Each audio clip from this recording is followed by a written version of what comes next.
So I decided to go ahead and attempt this 4 mile walk that I do. And I was cruising along. Everything was going fine. I was going to make it easy. I wasn't going very fast. I don't walk that fast anyway. But it isn't like I'm looking like I'm walking around the track at Century Village. So about 2.5 miles into it, and I kind of know all the measuring points, right? Because you're thinking, okay, geez, I got like another 1.6 miles to go. Now it's 1.5. I measured this out in my car with my archaic methods. I don't wear one of those watches or anything. I don't need to know my sperm count while I'm working out. I just don't need to know that. Oh, what was that? Lubie 0.0. Yeah, I was going to say you still have it confused. Big, fat, round number. You can draw that right there on the board. What chance do you have here of agreeing with Ron DeSantis on his gun? The time. Wake up with Defo, joined by Lubie. Welcome to the Defo Show.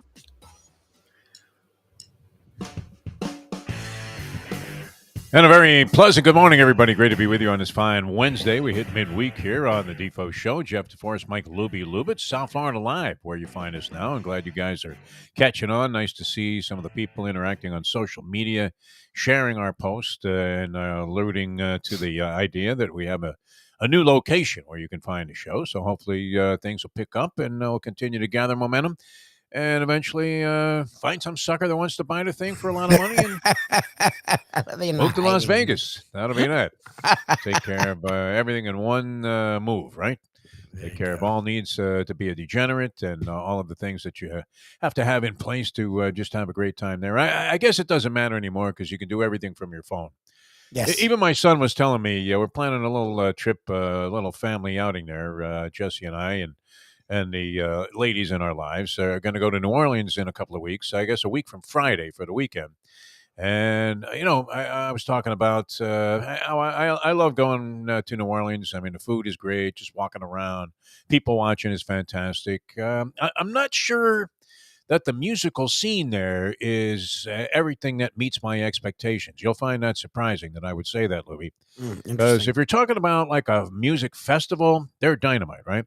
You go there for the New Orleans Jazz Fest, or they have various blues festivals in and around New Orleans and the outlying cities there. I know Oma, Louisiana isn't exactly around the corner from New Orleans, probably about an hour drive, but a terrific blues festival we've been to there with the great Albert Castillo, who provides the customized music for this show. Even though it's only one track, it works out, right? Because that's kind of all we need.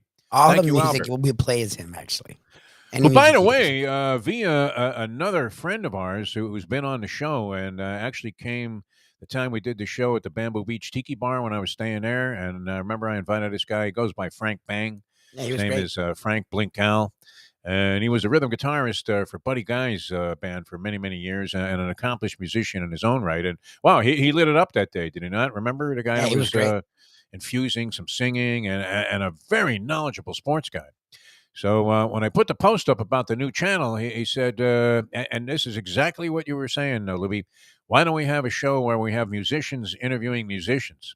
That's funny. And he volunteered his services and Albert Castillo, who likes to talk a little sports and is a great guy and obviously an accomplished international performer on the music scene, and says they're going to be home for the summertime and it would be a good time to launch the project. Yeah, so... something to look forward to here. I don't know exactly how we're going to handle that, but it would be nice to have. I know. Well, and I gave some misinformation, slightly out of touch. I don't know. Deerfield Beach and Delray are about the same to me. So, and I thought this club that I was alluding to yesterday was on Atlantic Avenue in Delray Beach, but apparently it's in Deerfield. And the Tipperary Pub, where they had just some great musicians performing there last night. But it's nice to know this stuff is going on. So if we did anything as a service, not only providing insight into what's going on in the music scene, telling you what's happening, I think would be part of our agenda here on South Florida Live as we expand our horizons. So that was a very positive note. But this was happening on a very quiet day in sports, and I'm planning this trip to New Orleans. As I mentioned, I mean, you can go to a couple of places and sometimes catch something really great, like the Maple Leaf Bar in New Orleans. They have several bands there that would constitute almost being house bands at this place. It's kind of a little dumpy joint. I mean, it's nothing like the Funky Biscuit. It's not necessarily seedy looking, but I mean, you're talking about primitive by comparison to some of the music clubs. In fact, the stage is so small at the Maple Leaf Bar, one of the most famous and dignified, I guess, in terms of history, musical outposts there. What would it be in New Orleans? That the musicians can't all face the crowd. How about that? Geez. Like the keyboard player, even when Greg Allman stopped in there to play his Hammond B3, he was like pressed against a wall, almost with his back to the crowd, because that's the way the stage is situated. It's so small in there. But, you can go there and catch something great. But in general, I don't know. I haven't been overwhelmed. One of the nice things, if you're looking for like cover bands and things like that, in every bar on Bourbon Street, there's a band playing. And they don't mind you coming from one place to another with a drink in your hand and stopping in at their joint and catching the music. There's really no restriction or any kind of aspersions being cast your way. What? You're trying to come in here with a drink? Which is something I like. It's just universal. There are no borders, no boundaries when it comes to drinking in New Orleans. But anyway, so I'm lamenting the fact, Lubie, that me being a horse player primarily, I'm not really a casino gambler. I don't mind sitting down at a table for a little while. I've become much more tepid about doing it than I used to be. I used to boldly go in and play whatever, roulette, blackjack, and craps. I enjoy shooting craps and being part of a live craps table where things are actually going your way. But craps is a devastating game when you have a bunch of guys that haven't made a point in their life and all of them are shooting, and you start to load up on whatever it is that you favor, which I make like the dumbest bets on the crap table. I like all the hard ways, infatuated with the hard ways because I love the whole thing when they roll in pairs. And most people would tell you that in general is a pretty stupid bet. No, prop bets. I mean, it's funny how it translates to what's going on in sports betting today, because most people would tell you that the proposition bets on the craps table are the best way to lose your money and lose it as fast as you can. That you should play like the normal strategy, which minimizes the house's advantage against you. Craps happens to have the lowest house advantage of any game if you play it right by the book. I guess, people have their various systems of playing blackjack. I mean, some of it is sort of self-evident, right? I mean, you're sitting there with a 12 and the dealer's showing a 10. You're probably going to take a card. You're never assuming that underneath the dealer's 10 is a deuce, just like your pathetic card, where you're sitting there on 12. Maybe he or she is too, depending on what country they're from, right? Because if it's Fu from Cambodia, as we say, she's probably sitting on 21. you might want to buy insurance right there, or she's going to pull like 7 cards to 21 while you're sitting there on 20 chatting with everybody thinking you've got a lock of a hand. You put your most money up of the entire session. You're in there for like $100 or whatever, and next thing you know, you're not even paying attention, and then you look and go, what? I didn't win? You got to be kidding me. So it got really frustrating. I mean, blackjack, there's so many tough beats in blackjack. It became prohibitive for me, and I don't know when I got really timid or tepid about this whole thing, but I play like stupid games in a casino because our good friend Eddie Kaplan used to always say there's never been a new casino game that was invented that was favorable to the player. Exactly. Never. Like when they start bringing you in the Mississippi stud and Caribbean stud and any kind of stud, you're thinking, yeah, there's a pretty good chance you're going to lose your money and lose your ass because the house advantage is going to be huge in those games as compared to traditional games, which they have a slight advantage if you're playing roulette because they have the 2 green numbers. That gives the house an edge. Blackjack, obviously, because of the parameters of the game where the dealer has to stand on 17 while, you're sitting there wondering, what the hell does she have? And, you're making moves, and if you bust out before the dealer does, you lose. That's an unfortunate thing. But nonetheless, these new games, really no chance to win for the most part. I've won money playing like Let It Ride, but it's probably a really stupid game to play. So I'm comfortable playing the horses, even though I've been a perennial loser my entire life. I'm not going to kid anybody, right? I mean, is there anybody out there that can tell me lifetime they're ahead on the horses? Lifetime. She's on horses? Horses, right. Going screen to screen now with simulcasting and the fact that you have action every day. All right. So now most people are not doing what I'm doing, where, I sort of relegate myself to now at this point, I'm kind of going to the track like once a week. I let it all hang out on a Friday. I like going there. I like the vibe. It's a lot of fun. You saw we had nothing but a party there, Yeah, Lubie. In fact, you were upset with me because you thought I didn't even know you were there, which I knew you were there, but you were an annoying presence trying to explain this new business to me, and I'm betting horses. It's the wrong And it's my chance after yapping all week and doing the things that I do to just get through a week as an old man.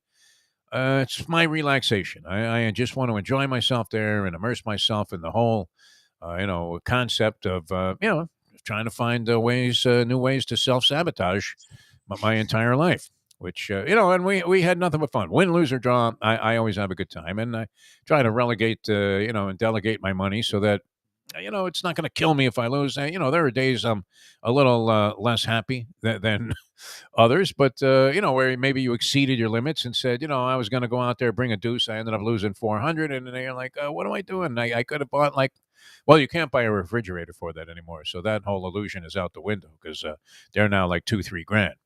$2 grand, you don't get much of a refrigerator. Have you noticed that, Louie? You're lucky if you can even get crushed ice out of the thing. $2 we got just the bare minimum. We need one of these fancy fridges. No, we have a guy delivering like dry ice to our door, with one of those big tongs like you would see on the Three Stooges or something. We got to, refuel this thing every day. It's just a box. That sort of keeps things a little bit cold. That's $2. So my son, and I'm lamenting the fact that in New Orleans, the casinos don't have simulcasting, which, it's sort of limited in Atlantic City also, where I'm going like the week after to celebrate my birthday. But, at least there you can go to the Borgata and punch away on the horses to your heart's content. Now you have to find a spot there. It's amazing what a $5 bill will do to the so-called, I guess it would be the concierge or the casino manager that's in charge of the race book there. $5 gets you like free racing forms for the trip and a seat every day. Mr. DeForest, you're going to be right over there, right?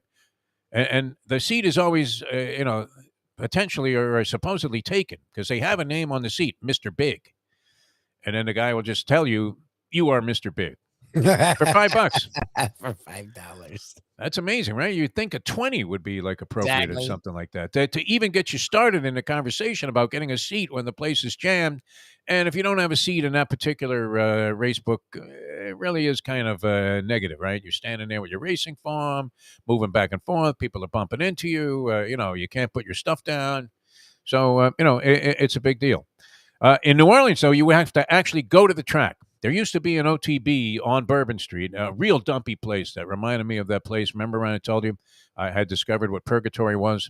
And, in Florida, it was the simulcast cellar at Dania Highland when it first opened up because you were thinking, wow, this would be hell except for the fact that I can bet these races. Because the same people are probably going to be the ones that I meet in hell, only there'll be no wagering.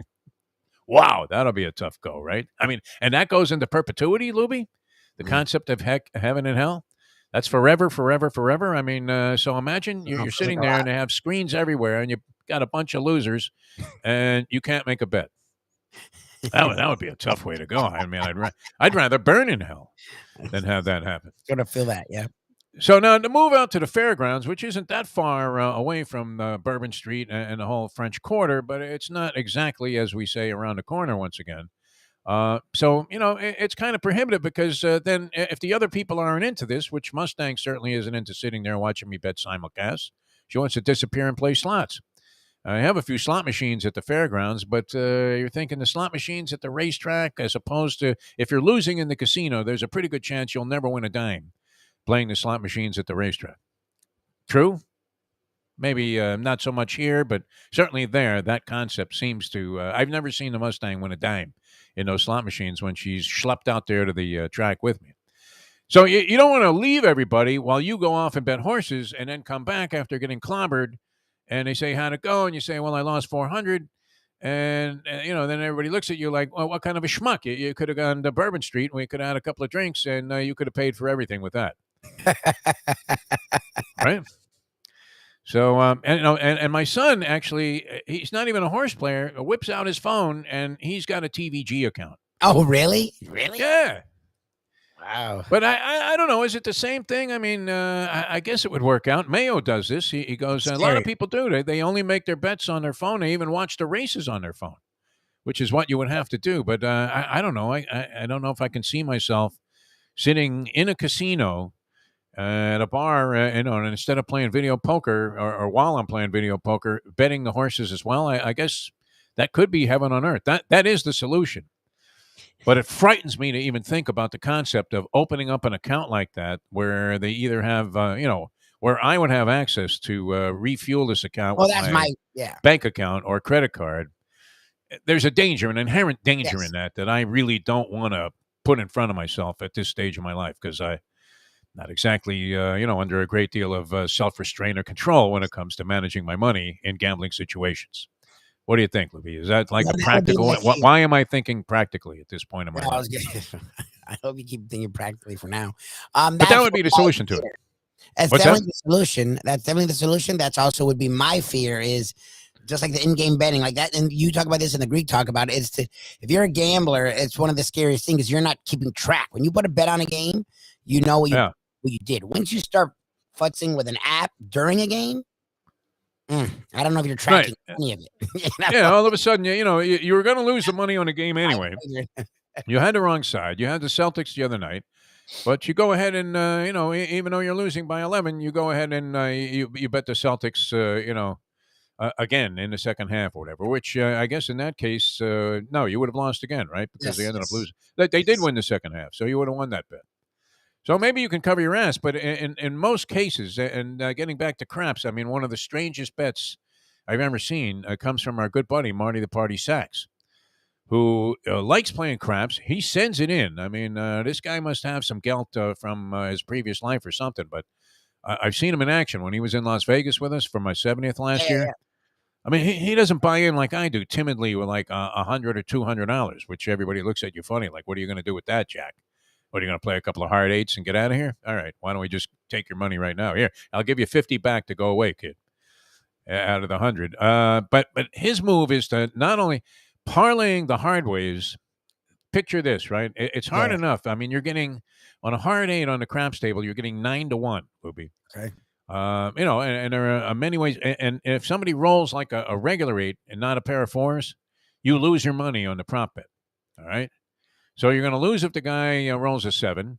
You're going to lose if the guy rolls an 8, either a 5 and a 3 or a 6 and a 2.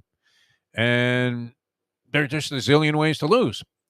Now, you finally hit one, you're getting 9-1. That's a very generous piece of odds. You're talking about, okay, finally, look at that. 4 and a 4. Yeah, baby. And let's say you have, in the case of Marty the Party, he's got like $50 on this thing. So now he's getting back $450. So what does he do?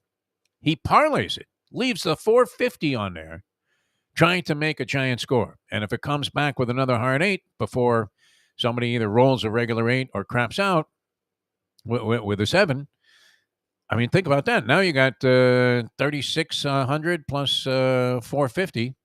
You're making 4 dimes if it comes back again. Now, you only had 50 invested is one way to look at it. And if you get lucky, you only have to hit that proposition bet, one time, and you could lose the next 80 and still be ahead. All this thinking you did. But you're going to lose the next 80 plus 80 more because it's impossible. And the Party is such a sick degenerate when it comes to this sort of thing. Now, he does have a certain serendipitous amount of luck, this particular guy. And, I would go in with him on most bets, as we did with that pick 6 when our friend Joe, our neighbor, hit the pick 6 for $9,000. We each had a stick involved, so we each got back $3,000 and then never spoke to us again. Imagine that. It was our idea. We came right to him with the 100. He picks the horses. We left him alone because he's like a mad mathematical scientist. He was a math professor or whatever, and he had all the numerology and charts and everything and astrological charts. Moon, this pink moon he factored into the equation. Somehow he hits for 9 dimes on one of those mandatory payouts, but then never wanted to do it again. Now, wouldn't you be inclined to just jump right back in there? No. And make another bet? Hey, guys, come on, another mandatory payout. Let's go for it. Nothing. Not so anyway, I mean, but parlaying the hard ways, It just don't you take the $450 and put it in your pocket? Maybe give a Yes. stick to the wife. Here's a black chip, sweetie. Leave me alone. Right? Yes. That's it. He doesn't have to blow off the lovely Vicky Sacks, although I'm sure every now and then. It's great if you get into a relationship where the woman in your life knows to just leave you the fuck alone. Oh yeah. Oh God. I don't know if I've been At all times. At all times. Sure, and I especially talked when about gambling. this, like, because our cat is funny. Like Cecilia likes being in the room with us, but she doesn't want to like cuddle. Like if you pick her up to hold her, she's annoyed. But if you're in a room long enough, she will find her way and lay near you. And Shirley's like, you're just like Cecilia. I'm like, what? She's like you love me, but you don't want me really near you. I'm like, oh no, Exactly. I don't need that. Call Marriage 101. Just leave me alone. You can be around. Not just separate bedrooms, but separate floors is a good way to save a marriage. I'm down here in the basement, in the dungeon. I love it, man. I got this nice spread here near the beach, and I never leave this room. There's a bolt on the door.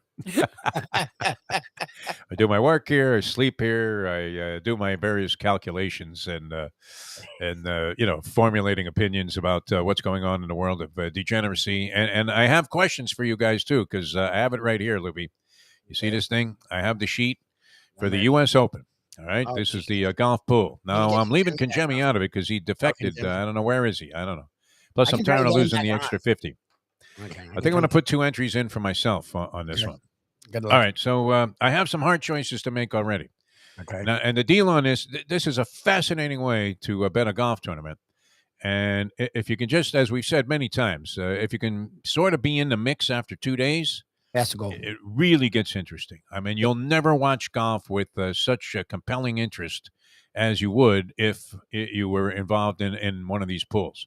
Which, fortunately for me, and this, maybe is a bad thing, right? It's kind of like winning the first time you go to the track or winning your first sports bet, and then you think, wow, this is easy. The very first pool I entered, I collected about $1,800 on. All right, on a $50 wager. So I'm still well ahead in golf pools, but the margin is starting to get thinner and thinner. I'm getting closer and closer to even because I haven't cashed in any of these since. I've probably been in about 10 or 12. So you're talking about 600 that went up in smoke. Plus, I was entering 2 entries for us.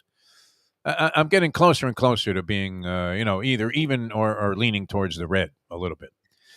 So here it is. And this is interesting the way they did this because they grouped most of the guys that are on that LIV tour on one of the lists. Oh, wow. Okay. So you have like DeChambeau, Garcia, Mickelson, Usti, Patrick Reed. I don't know that all of these guys are on the LIV tour, but most of the guys that are on the LIV tour that are going to play in the U.S. Open, which was an exception because that's regulated by the USGA and not the PGA. And the PGA is saying, you guys get the fuck out of here. Yes. They don't want them around. Screw you. And the guys that didn't defect from the PGA Tour are not necessarily becoming sanctimonious about it, but they're actually becoming angry about talking about the LIV Tour because they find it disgusting that these guys that are essentially has-beens and well past their prime are making all of this money while they're out there competing against the best of the best and trying to grind out, what happens to be just a very lucrative living also.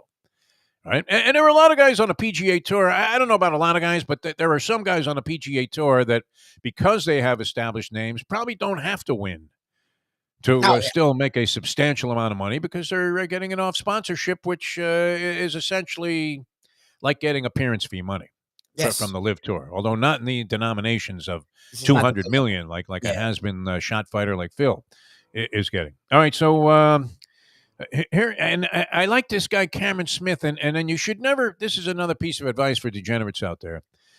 You should never listen to anybody else, especially some guy in the media, talk you into or out of betting on a certain player, especially in a golf tournament situation where, it's wide open. But remember, I was touting Cameron Smith, 22-1 now. Cameron Smith. The whole week, yes.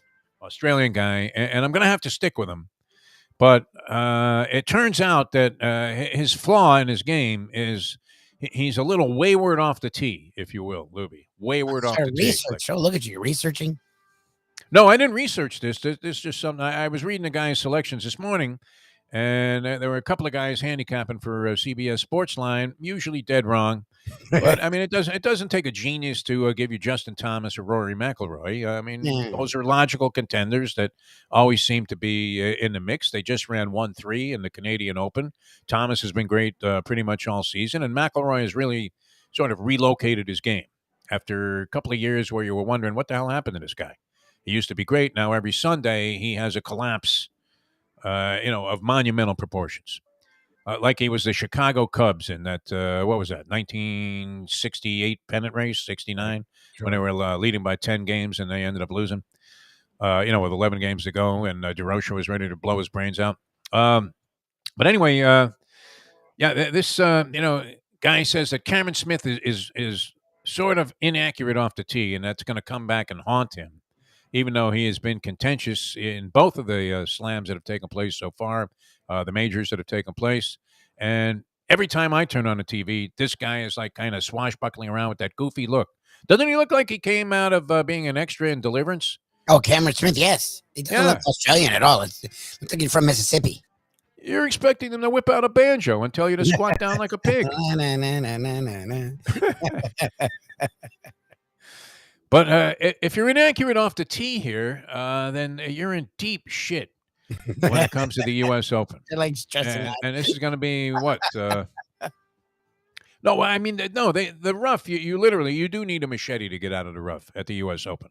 They make the conditions particularly difficult. I think a lot of golfers like it because, I don't know, I mean, when the guys are shooting like 24 under for the tournament to win it, does it really smack that, into the reality that, the course is just, ridiculously easy for these guys. So they make it very difficult. Pin placements, greens are usually small and, very tough, hard as a rock. And the rough, even the first cut is no bargain. You're entangled in there like, you just, had slept outside for a month and your hair was all matted and you're now trying to put a comb through it. Now you're trying to swish a 5-iron through there and it doesn't work. And if you're off the first cut of rough, then you're completely out of it. You may as well be hitting from the twilight zone. Rod Serling is telling you can get a free lie by just placing the ball right there in the middle of that tree bark. So if you're wayward off the tee, would you take the guy if he has a reputation for being wayward off the tee? Which, it's not a favorable trait to have if you're going to try to win the U.S. Open. So what do? You take Cameron Smith, Lubie, on your list. I penciled him in here on one of my – he was on a list of guys that included nobody of any great distinction except John Rahm, who I'm not a big fan of, John Rahm. I mean, he seems like a very decent guy. And says and does all the right things, but he hasn't been all that great since he won his major last year. I know. I just learned from you. Once you get a gut, now if someone confirms it, that's cool. But if you have a gut opinion and someone goes against it, and even then better, that'll piss you off. Like that's the only thing like that I've learned from you guys is once you sort of have something in your head, if you want to go other ways, that's fine. But throw something on that original play. Because you'll lament that more than if you end up getting it right the other way. You don't want to miss out on that opportunity. I'm taking McIlroy. I'm taking Shane Lowry's reliable, steady as they come, right? Off a couple of the lists here. There's one. Now, here's a decision, a tough decision here, Lubie, that I needed your help with. Or somebody's help with. There's this Dutchman, man, a crazy-looking Dutchman named Van Rooyen. Have you seen this guy? No. Van Rooyen, he's been a contender in a lot of tournaments, and you're looking at the guy, and he wears like straight leg pants, very European look, he just doesn't look like the other golfers out there. He's got kind of like a handlebar mustache, like you were looking at John Newcomb, and he was playing golf. But he's usually in contention. Would you take him over Schauffele? Who is a very steady player, or I guess there are a couple of others here. Matsuyama, sometimes, he won the Masters, a couple of years ago? Yeah. Would you take this Van Rooyen guy, even though you don't know that much about him, because every time you see him, he's in contention in these tournaments? It's not a bad. Or is that a reach, a mad reach? You're going to have one guy that doesn't fit the bill of being a marquee name. Yeah. It's okay to reach. What do you think, Libby? You know that. Yeah, and these majors, reach. I'm putting a ring around this guy right now. If it turns out to be a mistake, I'm going to blame you. I'm sure you will. I don't doubt that. So I have 6 of my 7 guys, and the list that I'm missing. I'm not gonna. What would you play DeChambeau? I mean, he's 80-1. Drives the ball, a country mile, but yeah, I would think the inaccuracy off the tee might apply to him as he tries to, drive every green. You got Keegan Bradley on this list. Sergio, who I can't stand. So even if he won the tournament, I would be happy to have him do it without me backing him. This guy Gooch, who's sometimes gives you a little Gooch. He's on. Mickelson is on this list. Nah, Wiesthuizen, Patrick Reed, and this other guy Cameron Young. Cameron Young. What do you think? Do I take 2 Camerons? No. That I wouldn't do. You're already going with Cameron Smith. I'm taking Cameron Young then, based on the fact that exactly you said Young's no. going to end up doing something, but you can't. How many people are you taking? So I have on this list. I have Tommy Fleetwood Okay. Mac, Cameron Smith, Okay. Tony Finau, Cameron Young, Van Ruin, McIlroy, and Lowry. Ooh, It's that a nice sounds like mix. about $5,000 to me. No, It's a nice mix. Yeah, that's a nice mix of big names and and maybe. Schmeeks. Yeah. 2 guys named Cameron. Would you ever bet 2 guys named Cameron? Our buddy here, Easy E's son is Cameron, so maybe that's a good luck charm. You already got one Cameron down. I mean, I wouldn't, but you always do. I'm gonna have to play 2 entries here, but I like that one. I actually like that one. I feel good about that. That's Now. kind of you do. I hope you All right, do. we got to tell you about Hialeah Park, and then Dave Hyde's going to join us here. We have a lot going on the show. It's Wednesday, so we're going to go old school with Tony Segreto. We always love having Tony on the program. That's brought to you by Texas Roadhouse Restaurants and Catholic Health Services, 2 fine organizations. Tony is first class, and the people that he represents, first class all the way also, as is the case with us and Hialeah Park. Thank you very much, Hialeah Park, for your unwavering support of everything that we've done in the media over probably since I walked into, the state of Florida and came on board here. I was always doing stuff with Hialeah Park, whether it was the Racing Report or we had a show a long time ago called Inside Florida Racing. We were always around Hialeah Park. They turned it into a casino. They've supported us ever since, and we can't say enough good things about them anyway because it is spectacular, the infusion of old and new. And the symmetry that they brought about as you have the beautiful grounds there and then just pristine conditions, whether you're in the poker room, the casino, whether you're in the champion simulcasting room, whether you're at one of the bars, whether you're just going out there for a little evening's entertainment, you want to dance a little bit and have a good time. They have all kinds of special events that you can arrange there if you want to have a tremendous atmosphere and great catering and great care also, great customer service. I mean, they really get behind you at Hialeah Park. Now, we're looking forward, and I haven't heard from Frankie on this, the next boxing event. I'm hoping it's soon. Yeah, man. It was a spectacular. Yeah, if they did that, 4 or 5 times a year, it wouldn't hurt anybody.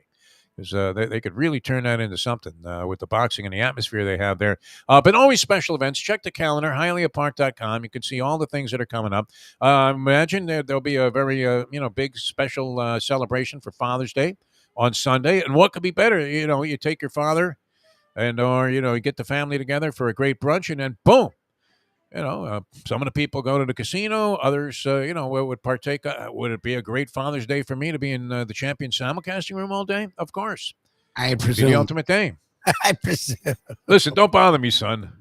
I was gonna say. I mean, I don't know if this is good for the other fathers involved, but that'd be yours. Yeah. What grandkids? Oh, they ran outside? A little self-absorbed, I guess. So once I get inside these situations, as Lubie can attest to. But it'll be a great spot for Father's Day, and I'm sure that there's a very special buffet plan there. They always do something like that, and the food's dynamite, as Lubie knows, because he is very discriminating when it comes to especially buffets. And every time we've been there for one of their affairs, I mean, it just blows you away how good the food is and the catering at Hialeah Park. It was always, I think of the pari-mutuel facilities, and they used to have really nice, restaurants. You could actually take like a girl to one of the pari-mutuel facility restaurants here, whether you were talking about Gulfstream or Hialeah. Calder Race Course had a decent restaurant. The dog tracks actually had good restaurants, including the Hollywood Greyhound track had like an excellent restaurant there. I remember many a freebie meal being turned on to at Biscayne. I think Tony was part of some of this, courtesy of the great late Ken Malden, who became known to the public much more so than he was when he was the PR director at the Biscayne Kennel Club, when he became the sports update guy on WQAM. Remember? I mean, it was like lyrical poetry that he was reading there. And he would punch in all the scores. And, the guy really did a great job. He was fantastic at this old school radio style. And, it was nice because it was interjected and fused between all of these young, brash kids that had these strong opinions about, you know what? They'll never win another game. And then they go on a 15-game winning streak. If you could book the media's action, you'd be in good shape. But anyway, check out Hialeah Park for sure. You're going to love all the activity there. And we love going there. We love talking about them, as I said. I mean, it couldn't be our gratitude for Hialeah Park support is absolutely unwavering, and we can't thank them enough for being behind us. Whether we start up a new channel or, go back to an old channel, whatever it is, they're always with us, and we're with them. Beautiful Hialeah Park. All right, Dave Hyde coming up, Sun Sentinel sports columnist. He's great. And, wow, a nice little comeback by the Marlins last night. That is not characteristic of the Marlins teams that we have been betting to go over the total for the last several years. Because usually once they're out of it, it got to be 8-4 last night. I was so upset. I was thinking, wow, let me see what this Marlins team is all about. Jim Sarney's been talking about them and saying, hey, you ought to pay attention here. And so there wasn't much happening last night. It was kind of a hiatus on the sporting scene that we've been riveted to, which would be the basketball and the hockey. You finally have the NHL Stanley Cup Finals coming up. Small market teams, you would have to say. Gary Bettman, you think he's happy about this? $575 for a ticket to get into Colorado's arena tonight. $575. It's a pretty steep price, no?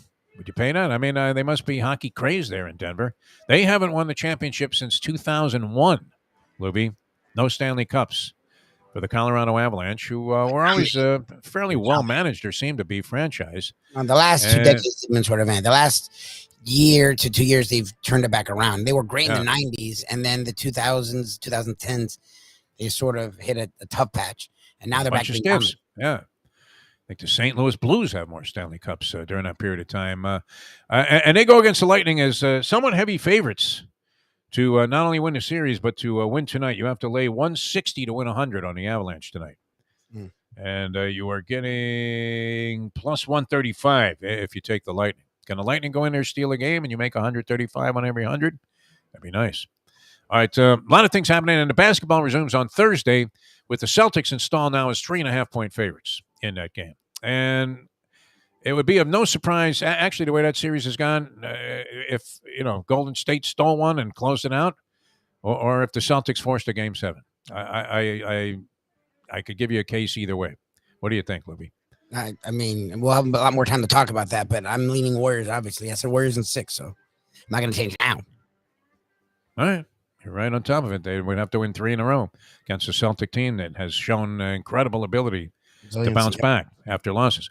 All right, Dave Hyde coming up. We'll discuss all of that and more with Dave Hyde, including this Dolphin story, which has surfaced. It was out there before, but seems to have had, been given more life and more legs. This Tom Brady, Sean Payton thing that people were talking about. Looks like maybe it was more of a reality than Stephen Ross would like you to believe. All right, back with more and Dave Hyde in a moment on the Defo Show here on South Florida Live, which is quickly growing, right? What do you think, Lubie? We're up to 90 slowly people but yet? surely. Slowly but surely. Shirley better get on top of this, speaking of Shirley. Back with more in a moment. Now that. Good time. Hey, we took a chance. It's 7:40. Ponies in Style at Champions, the outstanding simulcasting room at beautiful Hialeah Park. Yes, the grand old lady of thoroughbred racing has never been more vibrant, and you can wager on the races from the top tracks around the country while enjoying a cocktail at the Brass Rail Bar or any of the fine food served throughout the facility.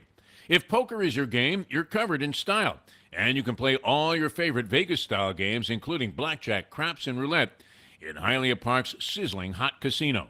Get a player's card when you walk through the door for all kinds of generous amenities, including our favorite, free play, when you come out to the ultimate casino and entertainment destination, Hialeah Park. Hey folks, Tony Segreto here. Since day one, Catholic Health Services has been part of Old School. And since we've started letting people know about them, it's changed their lives. You see, Catholic Health Services, while being recognized as one of the top places for stroke rehab in the country, it's also about a group of people who not just excel in what they do, from the doctors to the nurses to the therapist, on and on and on. It's how they do what they do every single day that separates them from the pack.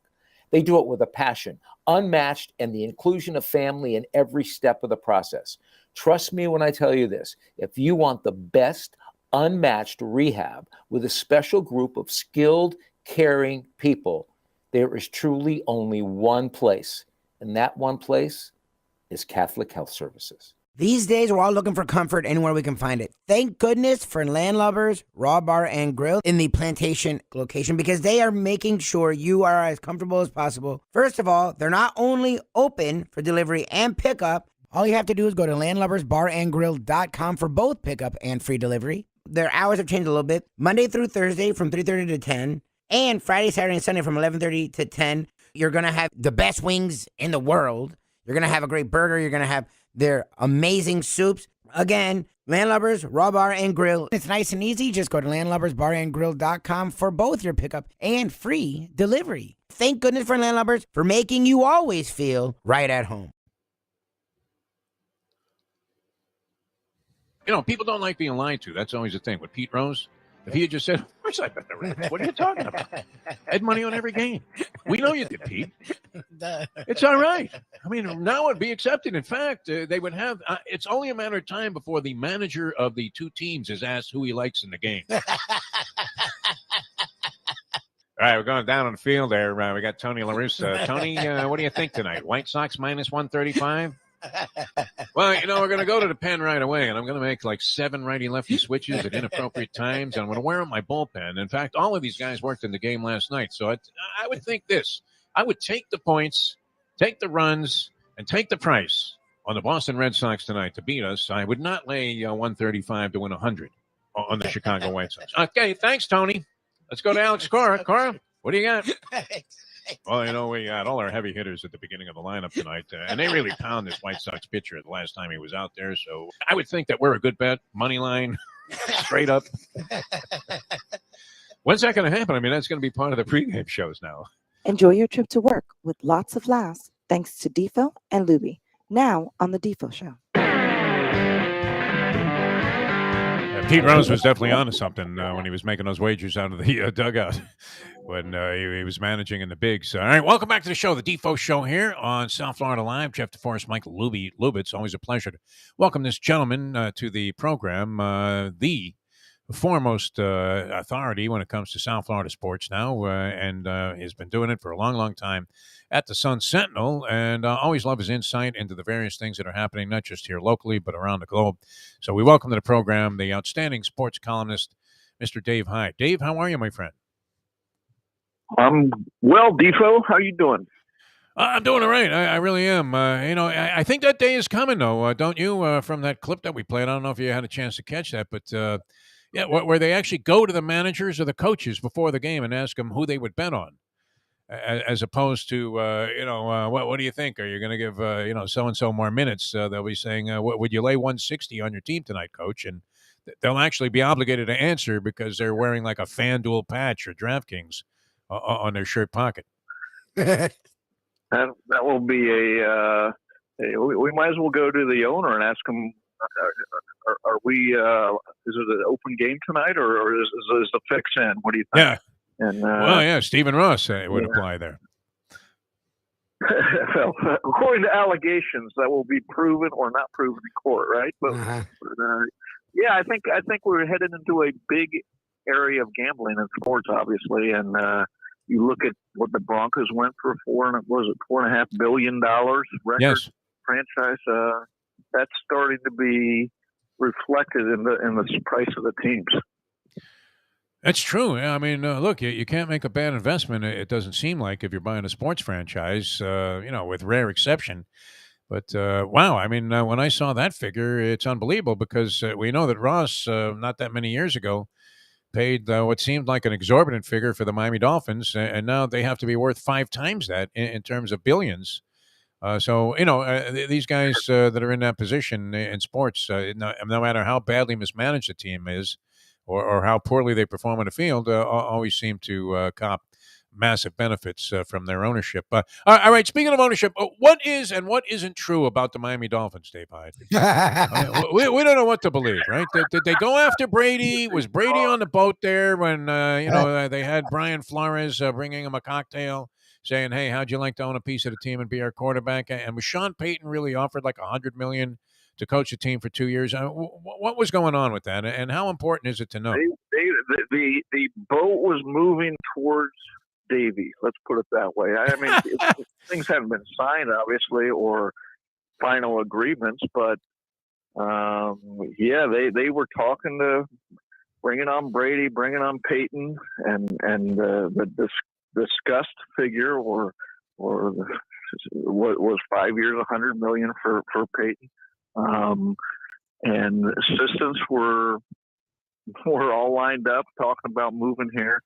And if you look at the timeline of the Dolphins hiring of Mike McDaniel, it all, there was this bizarre. They got down to Kellen Moore and Mike McDaniel, who nobody else was interviewing at the time, and they interviewed them once. They brought them here, and then they said, "We're going to interview them the following week." In other words, they're going to take a week off from interviews when they're talking to nobody else for their head coach. And it was a bizarre hesitation at the time. I didn't understand what was going on, and now I understand that they were talking to bringing on Peyton and the whole Brady thing, and that's right at the end of that, right before they interviewed McDaniel the second time, was when the Brian Flores lawsuit was filed, and that sabotaged everything. I mean, it was all moving towards that. It's not like they had, everything was a sure thing that it was going to happen, but assistants were talking about it, and Vic Fangio would have been the defensive coordinator. If you remember, there was this other story that in the aftermath of Harry McDaniel, that Vic Fangio was being talked to be the defensive coordinator, which it came out of left field because there was no connection between the two that anybody understood. And now, okay, well, they were talking to Vic Fangio before all this. And so, I mean, it'll be one of the great what if moments, or will it hang over the Dolphins this year? I mean, Daniel and Tua obviously have a great opportunity this year, great weapons on offense now, and, every chance to succeed. And the question becomes, for Steve Ross or whatever happens here, the question becomes for the Dolphins, is Brady off the table and Peyton off the table, or if the Dolphins struggle this year, will that rear its head again next off season? Wow. Dave, okay, so you almost answered my question, but I'm still a little curious. How close was it? Like, let me just ask you, in your estimation, you've covered this team a long time. If the Florida stuff doesn't happen, is Sean Payton the coach of the Miami Dolphins right now, by your estimation? Yes, I think wow. that would have happened. Wow. Now, to say how close was it? Again, it wasn't like all the papers were drawn up and all that, but it was. Look, Brady is setting roots down in Miami, right? Indian Creek with. And that's not only because of the Dolphins, but he's been friends with Bruce Beal, the Dolphins owner in waiting for a while. I mean, there was a big Super Bowl party here, the infamous Super Bowl week when Steve Ross wanted Brian Flores to meet Tom Brady at a marina, remember? Yep. And Flores walked out on it, according to the lawsuit. Now, Brady's name isn't mentioned, but everybody knows it was Brady. A prominent quarterback, I think, is the phrasing in the lawsuit. That was the week that Bruce Beal had a big Super Bowl party, and Brady and Gisele Bundchen and all that, they hang out together. And so that's really, I think, where it all started. And then dots started to get connected, and the other part of it is Brady really entertained the idea of going to New Orleans when he left New England. And I was told he probably would have gone there, as Drew Brees was hesitating on whether he'd play another year or not. And then Breeze decided to play another year, and Brady then went to Tampa Bay. But there's the connection a little between. It shows that Brady and Sean Payton had something. You know, it isn't like out of the blue that all of a sudden they decided to work together, or would have decided to work together if it come together. But you know, again, it's one of those what if moments. And you know, I tell you what, if it had happened, you'd need security guards at the Dolphin ticket office right now. It was commendable ambition on their part, in that it would have been crazy in this offseason right now for the Dolphins, as far as they'd be the top team in football. As the comedian, I believe his name was Artie Johnson, used to say, very interesting, Dave Hyde, very interesting. Now, my other question coming out of that whole theoretical stuff and hypothetical that didn't happen, although it sounds like there was, credible reason to believe that it was about to, as you said, came very close to happening, were it not for the flare that was sent out there by the Brian Flores lawsuit. But what does that say about the Dolphins' opinion of Tua, who they now are embracing warmly, that they were would have been more than happy to pay a fortune to have Tom Brady come here and possibly play quarterback for the team for 1 year? It says that they didn't think he's as good as Tom Brady, I guess. I'll let everybody know. You can sort of draw your own conclusions on they were going in a completely different direction, a completely go for it in 1 year. If you get Brady at age, what is he, 45? Turns 45 this August, or yes. 44? Yep. You know, the years. He surpasses Blanda, I think, as the oldest guy. Yeah. So, it says that they were ready to move on from Tua if they'd gone in that direction.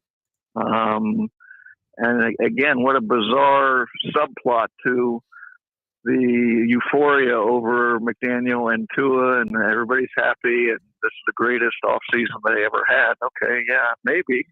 I'm not dismissing the optimism. There should be reason for optimism considering the moves they've made. But there was this other completely opposite plot going on that got shut down, or that didn't happen. All right, so I want to switch gears onto the Miami Heat, as it's funny. The offseason really isn't here yet. The finals are still going on, but if the Heat were so close that people are trying to get the bitter taste out of their mouth. So fans and even media down here have already, even national media, have started throwing the trade machine out there. You being around Riley, covering this team a lot, you know his propensity to try and make the big move. He really didn't even shirk away from it when he was asked about it at his end of season wrap-up session. What are your thoughts on the Miami Heat's offseason? Donovan Mitchell's a name that keeps popping up. Jimmy Butler, Bam Adebayo, and spending a lot of time with the guy, and he's not hiding his being sort of cryptic.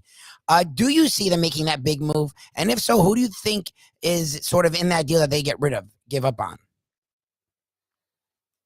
Well, you can start with who will be traded, and that has to be Duncan Robinson. They've decided Max Strus is a better player, and he's a far, far cheaper player. He made $1.8 million, I think, last year, and Duncan Robinson made $16.9.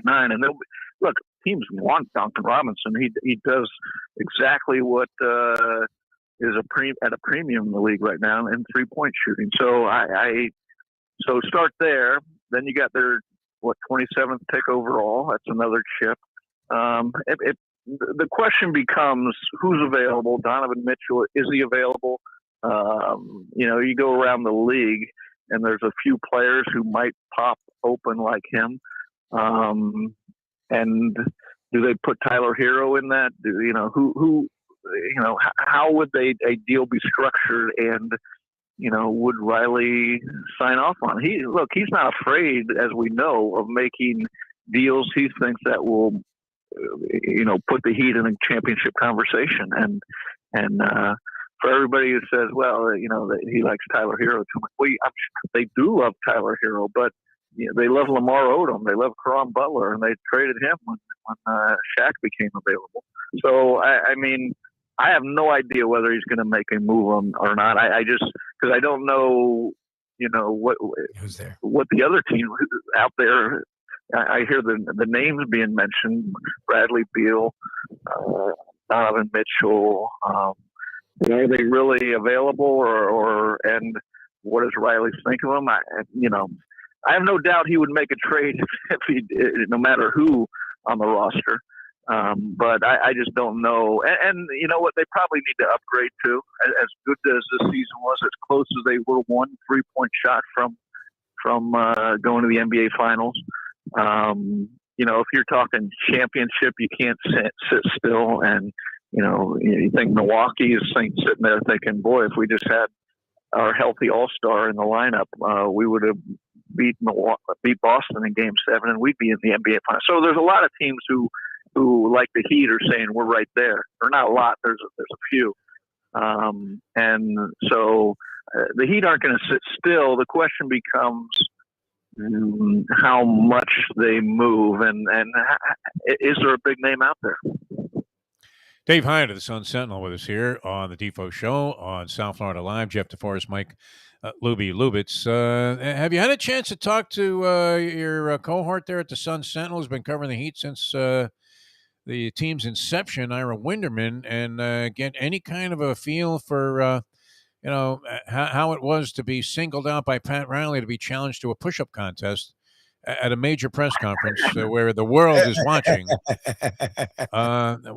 Did Winderman have anything to say about that, Ira Winderman? I think he said, "Come on, Riley, let's go, you and me." Yeah. Ready to go, huh? From playing Harvey Fialkoff tennis, he's in shape like that?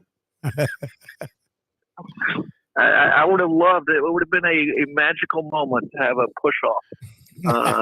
You imagine, Riley taking his blue shirt off? Yeah. Been great. Telling Winderman to get down on the ground? That would have been awesome. Let's go. That video would go viral. It'd still be going viral right now, right? It would have Yeah. Maybe the hype moment's as good as the Pulitzer Prize that Ira won. It would have been the hallmark of his career.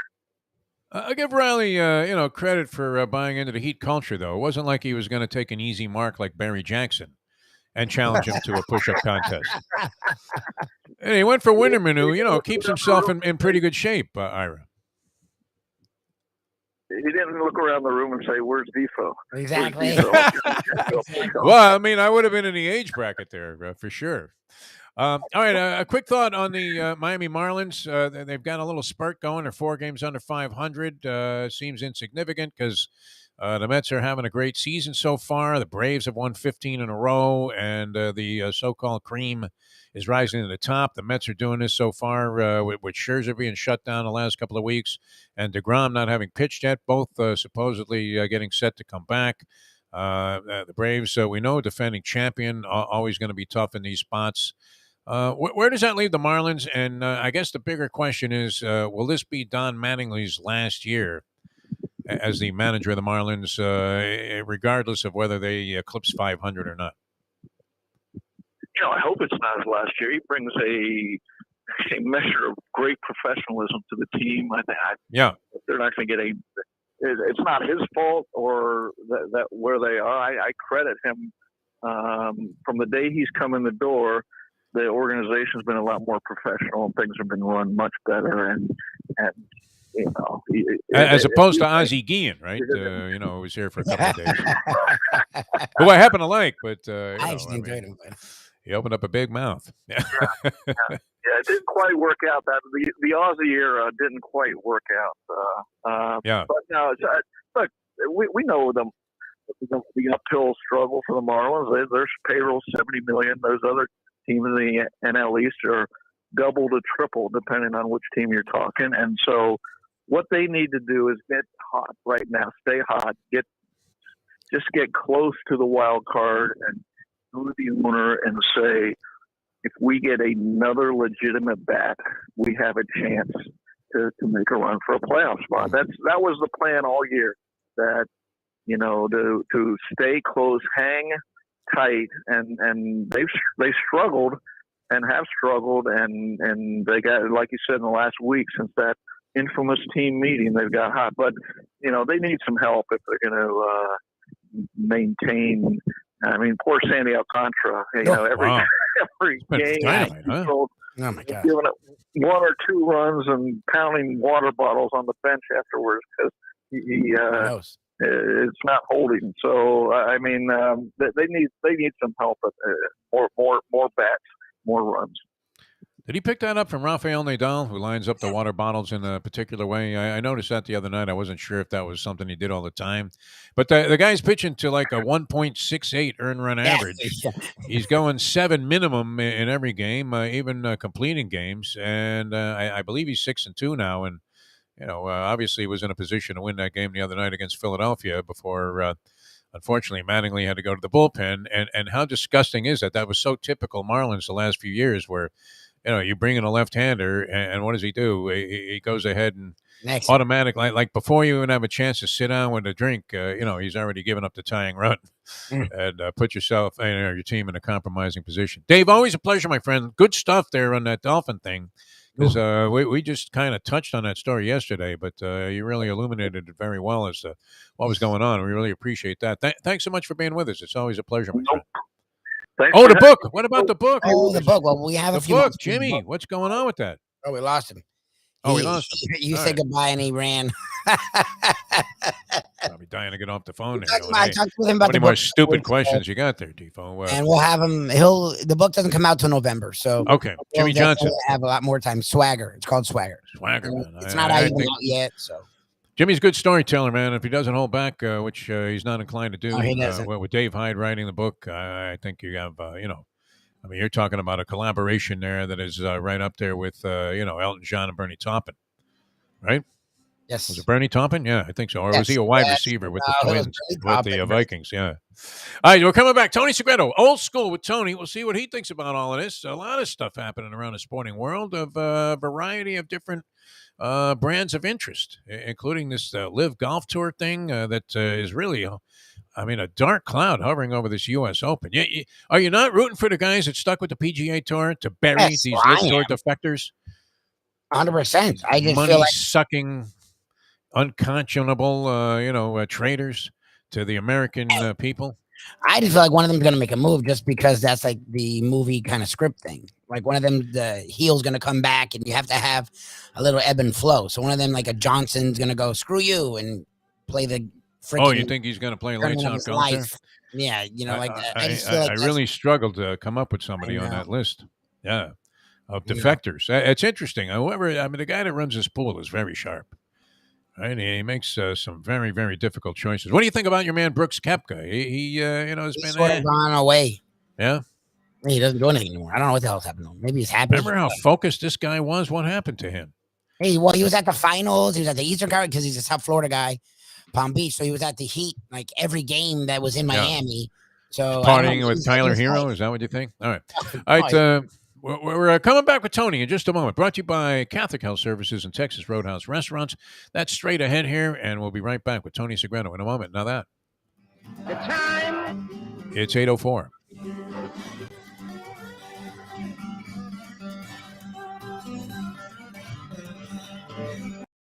Folks, Tony Segreto here. Let me ask you a question. What do you look for when you go out to eat? Good food, obviously. Friendly atmosphere, not too loud, but good energy, reasonable prices, and a place where you feel comfortable. All those ingredients, no pun meant there, are hard to find unless you're talking about the Texas Roadhouse. You see, they encompass all of those attributes. Really, really good food, amazing atmosphere, good for a family, good for a date, or just a night out for yourself, and prices that will make you extremely happy. Their ribs unmatched, steaks hand-cut every day. Everything, and I mean everything, is made on site, including their incredible bread. It's the one day, folks, that you can forget about low-carb diets. Trust me when I tell you, Texas Roadhouse, your restaurant, your destination when you say, where should we go and eat tonight? From the newly renovated sports bar to the beautiful bayside views captured at the Tiki Bar, Jimmy Johnson's Big Chill has it all. Located at mile marker 104, the Big Chill also offers waterfront dining while experiencing breathtaking sunset views of the Florida Keys. It's simply the hottest spot in the Keys to cool off. That's Jimmy Johnson's Big Chill at mile marker 104 in Key Largo. For more information, call today at 305-453-9066. Recently, we realized it's not just hurricane season that can hurt us. Any time of year, things can happen to your home or business. And the insurance company can be your friend, but but they also can be your enemy. Horizon Public Adjusters, Justina Testa, are here for you to help this process go so much easier. Before you call the insurance company, call Horizon Public Adjusters and Justina Testa at 954-809-8752. Would you go into court without an attorney? So why would you go up against an insurance company without Horizon Public Adjusters and Justina Testa? 7 to 10 times more money recovered with a public adjuster than if you went on your own. If there's no recovery, there's no fee. Give them a call at 954-809-8752. Why go up against insurance companies alone when you can have Horizon Public Adjusters and Justina Testa on your side? What we gonna do right here is go back, way back into time. We are now kicking it old school with the one and only Tony Segreto. Brought to you by Catholic Health Services and Texas Roadhouse. Tell me, doctor, where are we going? All right, welcome back to the show, the Defo Show here. Jeff DeForest, Mike Lubie, South Florida Live, our new channel, which is growing daily in terms of viewership and going to be expanding our horizons into many different areas. But we always love going in this direction. And by the way, Tony, just so you feel good about this hour, the check went out yesterday. It's in the mail. I forgot about it. Yeah. When I got back from Rome. It's in the mail. Isn't that what you said last week? Oh, it's always a week later. Oh, I was going to jump in last week, and I forgot all about it. I really did. I get a text at the end of the show. Hey, we got cash coming your way. I do have capital for you, Tony. I don't expect it. I don't expect it. I love it. Well, and who knows? You're in Vermont. I can see you're in Vermont there by the back. But God forbid he doesn't get paid. Then what happens? Oh, no. He's not. I don't even know what's going on with that anymore. We're just doing this for the love of the show. Right. It's been a lot of fun. Right. All right, Tony. Good to have you with us. Now, how are things in Vermont, real quick? I mean, wonderful. It was because it's hot as hell down here. Hot as hell. I know. But a buddy of mine called me yesterday.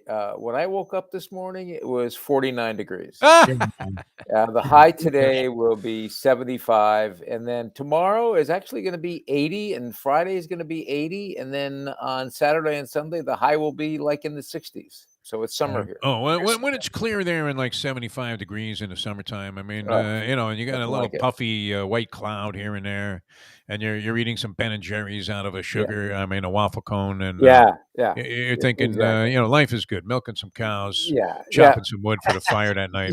You got that right. Yeah, that sounds good. Hey. I'm in a little bit of heaven here too. I mean, I got a little, Tony Segreto with me on the show, and Coco Gauff is playing a grass court tournament. I believe this one's taking place in Germany. I've been watching it. They have two locations in Germany where these grass court prelims for Wimbledon are taking place. And now you have the announcement. I don't know how significant it is, Tony, but Serena's going to give it another shot at 40 after she hasn't played a competitive match since last year's Wimbledon when she dropped out early with an injury. Didn't appear to really have it anymore at the highest of levels. And there were a lot of young ladies on the tour that had breakthroughs while she was slumping a little bit, including this Swiatek, who has won, 35 in a row, and I think it's 6 straight tournaments, something like that. She's a prohibitive favorite, but, it's a lot of fun to watch a local athlete. This used to be a big thing. I was thinking about you because you're old school like I am, and you would follow these athletes from your local area if they were doing things around the world. And you don't see that much attention. I mean, this is a woman, Coco Gauff, 18 years old, from our area here, and she's in the finals of the singles and the doubles at the French Open just a couple of weeks ago. And obviously, it'd have to be considered a factor going into Wimbledon. Agreed. If we were to rewind this 25 years and that was Chris Evert, oh my goodness. Yeah. You'd have people flying out there. It was... I totally agree. I want to go back to Williams, though.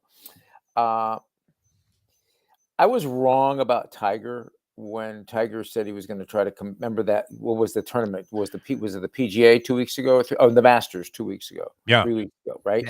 Yeah. And he just finally had to give it up. And it surprised me because I really thought that he felt.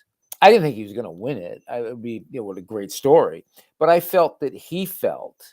He's the type. He's not like a boxer. I didn't feel like he was a boxer or a football player coming back. I felt like he knew what his body could do, and that we expected him to do it and do it well. or at least do it to where he would make the cut. I feel this way too about Venus. I just really do. Serena, you mean? I mean Serena. I'm sorry. Yeah. I really, really do. I don't think, knowing the competitive spirit she has and the way she was brought up, I really don't think she would chance the tarnish of her legacy if she didn't think she could at least compete at a high level. Win it, I'm not going down that road, but at least be competitive. So I'm excited to see it. I think it juices up the tournament. I think it's going to, add a lot of excitement to it. And then you bring in these young players. I mean, a friend of mine is a rabid tennis fan, and I said to her, I said, I know that my guys on the radio would roll their eyes. I said, I just felt when Coco got out there that the stage she just was not ready for it yet. She made it, but I don't think she was ready for it yet. And I'm hoping that experience pushes her through what we're going to see in the next couple of weeks. She exhibited a characteristic that I did last night against my son after having a knee juiced. It was a little perilous, going out there a second night in a row. And I would say I displayed what Coco did in that first set, especially in the French Open final, cement feet. Yeah. Where, you're just not moving. I mean, and now you're not only a step slow, you're like 2 steps slow. And you can't win with the slight margin that there is between number 1 in the world and number 150 on the tennis circuit, where anybody's beatable at any time, pretty much. And we've seen a lot of that in these European tournaments that, fortunately for me, I'm watching at like 6 a.m. Yeah. So, I've seen a lot of these guys and ladies play. But Coco has had a great year all the way around. She's been a factor in every tournament pretty much that she's been in, and then took it all the way to the French Open final. And you forget, because it seems like we've been talking about her for a few years now, but nonetheless, I mean, she's only 18 years old. When you talk about the top women, her name is right there at the top. I want to go back to what you said about cement feet, and we're going to go back to that, her final. Since we're old school here, I remember talking to McEnroe and Borg and and Lendl, and they admired. They did it well too, but they had the deepest respect for Jimmy Connor's ability to anticipate shots in such a way where he was moving toward the return before the return was hit. Yeah, because he just knew flat out, and that's why he was so good for such a long period of time. His anticipation to cover the court was amazing, and that's what makes the difference. And to your point with cement feet, if you can't react to the shot. You have to be able to move before the shot even happens. It's like the great pool players. The great pool players think 5 shots ahead. The great tennis players think that same way. Yeah, I mean, Coco's been dynamite. It's fantastic. And she could have easily succumbed to the pressure. I mean, I remember when Jennifer Capriani was making her pro debut. I believe it was in a tournament here in South Florida. And I remember I was working at the time for what was then called Sunshine Network, now Fox Sports Sun. And, they wanted, anybody they could find, they wanted to go out there and cover this thing. Capriani's debut, and they made a big deal about it. And she did distinguish herself with some impressive victories early on, and then went kind of on an Agassi type of route where just fell right through the bottom of the abyss, and then worked her way back and actually accomplished a few more things. But I mean, the pressure on somebody like Coco Gauff, she's handled it masterfully by comparison to, say, Osaka and ultimately, I mean, Capriani, who never really achieved what people anticipated for her, considering how great she was at such a young age. About as well as anyone I've seen since Chris, because I remember talking to Chris and her late father, Jimmy, who was her coach, who was legendary. I don't know if you ever spent time with Jimmy. Oh, is it Old English Park or something it's called? Yeah. Something English Park. He had the Well, clinic there. tropical. Yeah. But, not Old English. That's a beer. No. Yeah. He was on Sunrise Boulevard in Fort Lauderdale. Yeah. And Jimmy and I would have long conversations. And one of the things that he would talk about is that, he wanted to make sure that he kept Chrissy family grounded and socially grounded, right? So that he goes, tennis players are the most solitary athlete that you can find. even more, I mean, so much more than a golfer, because people could argue, oh, golfers do everything by themselves. But golfers are in a very social sport where, you've got, it's just a different type of completely different kind of atmosphere. When you're a tennis player, it's you, the wall, and then maybe a partner and your coach, and that's it. And you don't engage with people very much. Your social status is, you're up early, you're to bed early. He goes, and to be able to keep these players solidly grounded, both socially, emotionally, physically, through tennis, is difficult to do. And he and his wife really prided themselves on how they did that with Chris. And I couldn't agree with him more. And I think that that's one of the Capriati's issues with some of the issues that she had. And Coco Gauff, is back to her again, has been able to, great family, be able to handle this quite well. Tony Segreto with us here. It's Old School with Tony Segreto. And I mean, it's a wild sport, tennis. And, it's funny because when you were, addressing some of the things that you just spoke of, I was thinking back to how John McEnroe many years ago, this has to go back like maybe 40 some odd years ago, where he was very resentful that the press didn't really consider tennis players to be athletes. Yeah. Oh, yeah. And now you think about it, the way Chris Evert was obviously a great athlete, but I mean, when you watch the clips of her versus Martina, it's kind of like that Smith Barney commercial compared to what these women are doing today. And we often have this conversation, Tony, because you're such an advocate for women's sports. Probably the closest to the men's pro game that you will see, if you're going to make an equation. Oh, yeah. I don't think the WNBA looks anything like men's, NBA basketball. Women's college basketball doesn't really look to me like men's college basketball, the way the game is played. But women's pro tennis, I mean, has advanced so much. You're thinking, and you always have this debate, speaking of old school, like could Magic Johnson have played in this era of NBA basketball? And you're thinking, of course he could. Could Bob Cousy have been an effective player? I mean, their games might have been different because it's evolved and changed so much, even, as you're playing these games growing up. But, I'm assuming that Chris Evert and Martina especially could have knocked the snot out of the ball if they were using, I mean, these ladies were playing with wooden rackets in the beginning. And oh, yeah. Wooden rackets, small heads. The strings were not tied. They weren't, the tensions weren't like tight. A snowshoe compared to today's game. Yeah, it was, I mean, and again, they covered their, the game was different too. I mean, the game was totally different. Baseline games were different. Martina brought the serve and volley game, that was big. Serve and volley game back.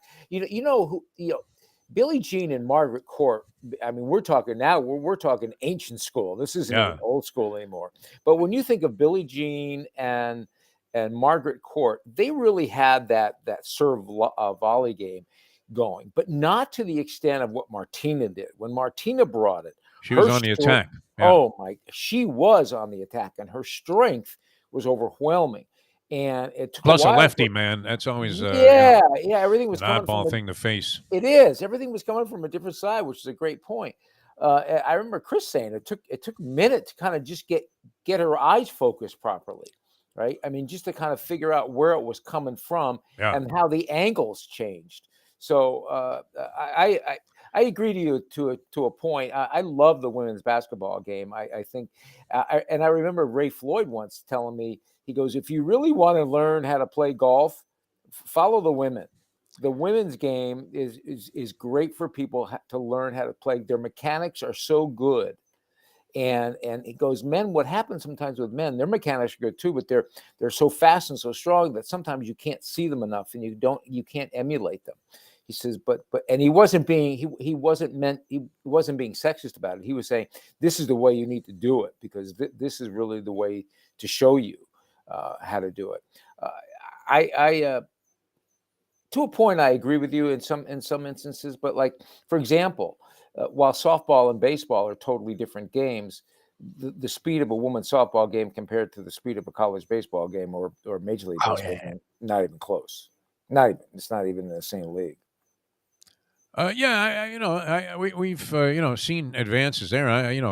I'm certainly appreciative of the way the ladies and women's softball play defense, and how they hit any of that pitching is beyond comprehension. And then the pitchers themselves, I mean, they're firing the rock up there, as if they were Nolan Ryan. So, and that's great. But when I watch women's pro tennis, it's not quite the men's game. I mean, they're literally in the men's game. They're hitting howitzers on every shot, and then now they're throwing in like drop shots more frequently. But the women are banging away, man. I mean, I don't mean that in any sexual double entendre. I mean, they're going at it. They're pounding it. They're playing a high level of very entertaining to watch tennis at the pro level in the women's game for sure. Yeah, and you know what it is, Defo. Now, I mean, how is there a baseline player left in the women's game? Yeah, that's interesting. I don't even think there's a baseline player left in the game. Before, the women, no, they're whacking it from the baseline. Yeah, that's what but I'm saying there isn't someone like Chris staying back and playing just and waiting for you to make a mistake. There aren't players like that anymore. They're all attacking. When Chris was playing, there was Martina and her, and then Virginia Wade was still playing a little bit, and they brought on Capriati. It was a lot slower. I mean, actually, the funniest thing to watch, Tony, if you want to make the comparison to the previous era, is if you watch the Battle of the Sexes. Oh yeah, not in the movie, but the actual match, Billie Jean King and Bobby Riggs, and you watch how slow paced this match is. Yeah, I mean, it looks like you were watching original Syracuse Nationals basketball in the 1950s NBA, where the final is like 48-36. Yeah, and you're thinking, well, what the hell was that compared to what we're seeing today?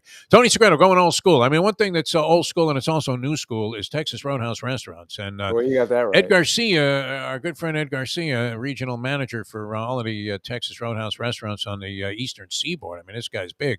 So is it a convention? Is it a vacation? Do you happen to know the reason that he is not with us this week because he is either en route or already in Las Vegas, Nevada, my friend? Lubie, do you know? I'm assuming it's for. I presume it's for Roadhouse. But yeah, I'm thinking a convention out there. No, Roadhouse. Yeah.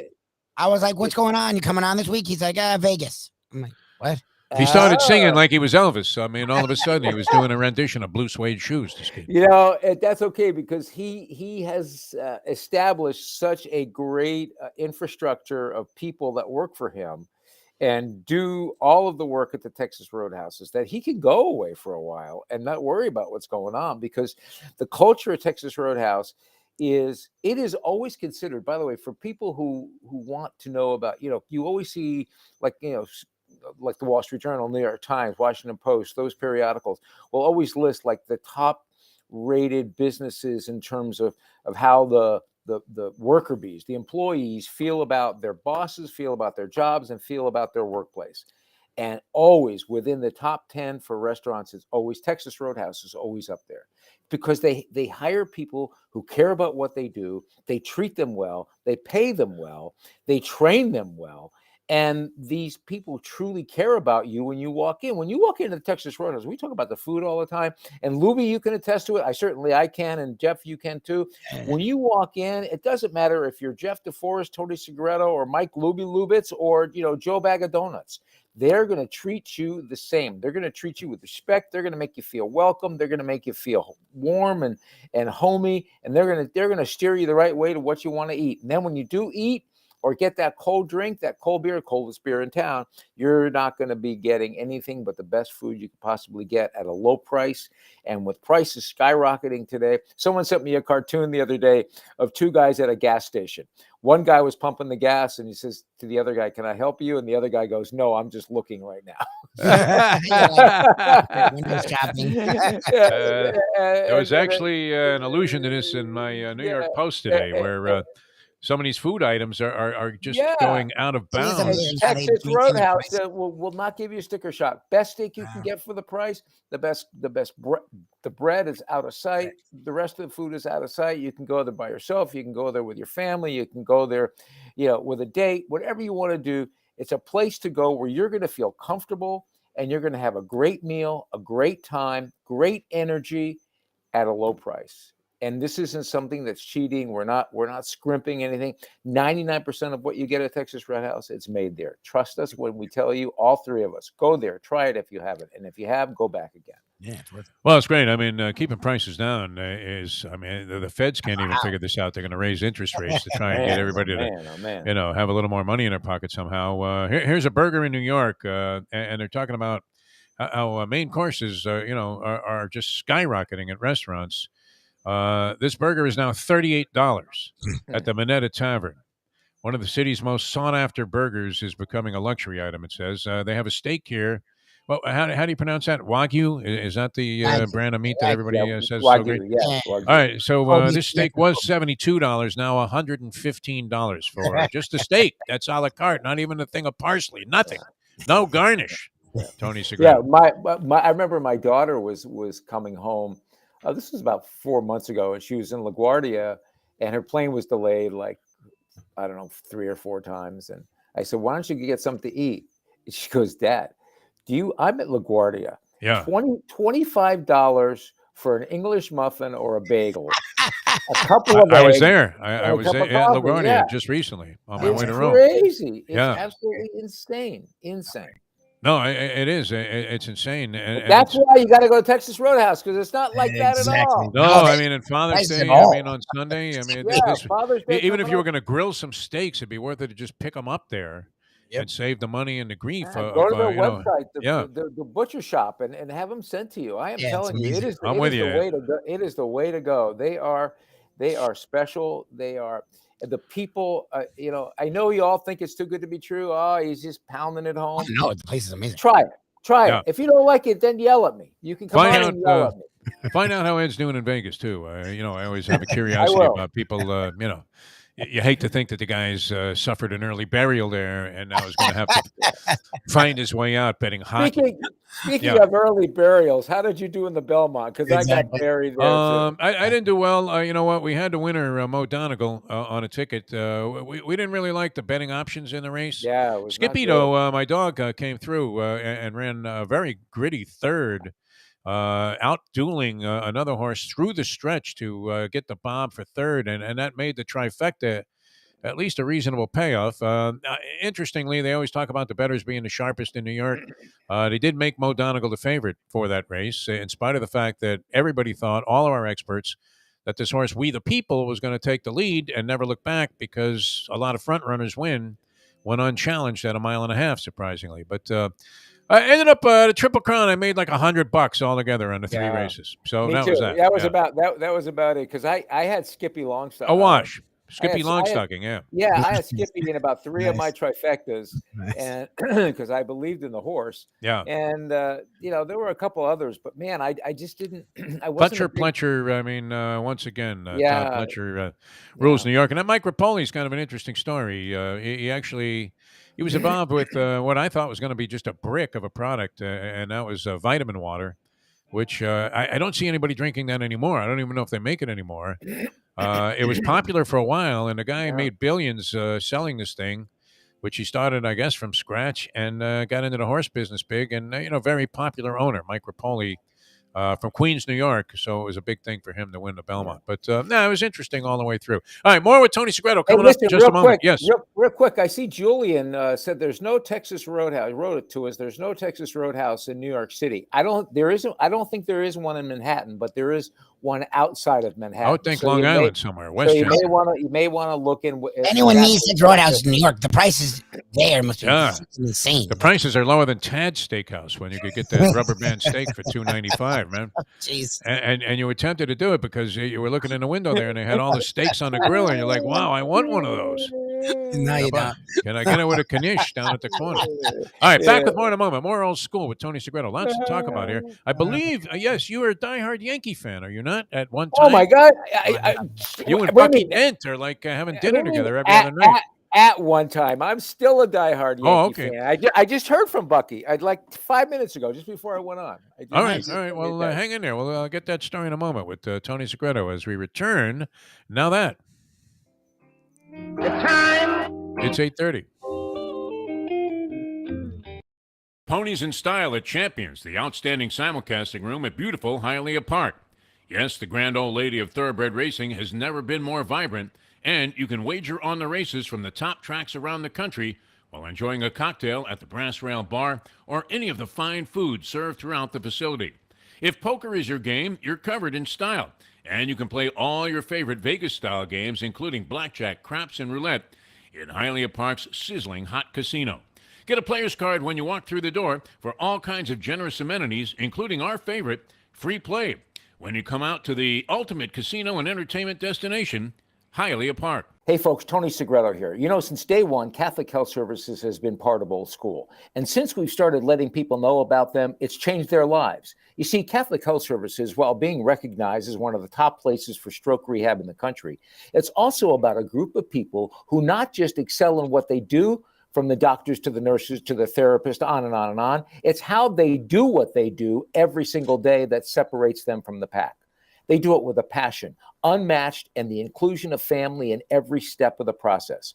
Trust me when I tell you this. If you want the best, unmatched rehab with a special group of skilled, caring people, there is truly only one place, and that one place is Catholic Health Services. These days, we're all looking for comfort anywhere we can find it. Thank goodness for Landlubbers Raw Bar and Grill in the Plantation location, because they are making sure you are as comfortable as possible. First of all, they're not only open for delivery and pickup. All you have to do is go to landlubbersbarandgrill.com for both pickup and free delivery. Their hours have changed a little bit. Monday through Thursday from 3:30 to 10, and Friday, Saturday, and Sunday from 11:30 to 10. You're going to have the best wings in the world.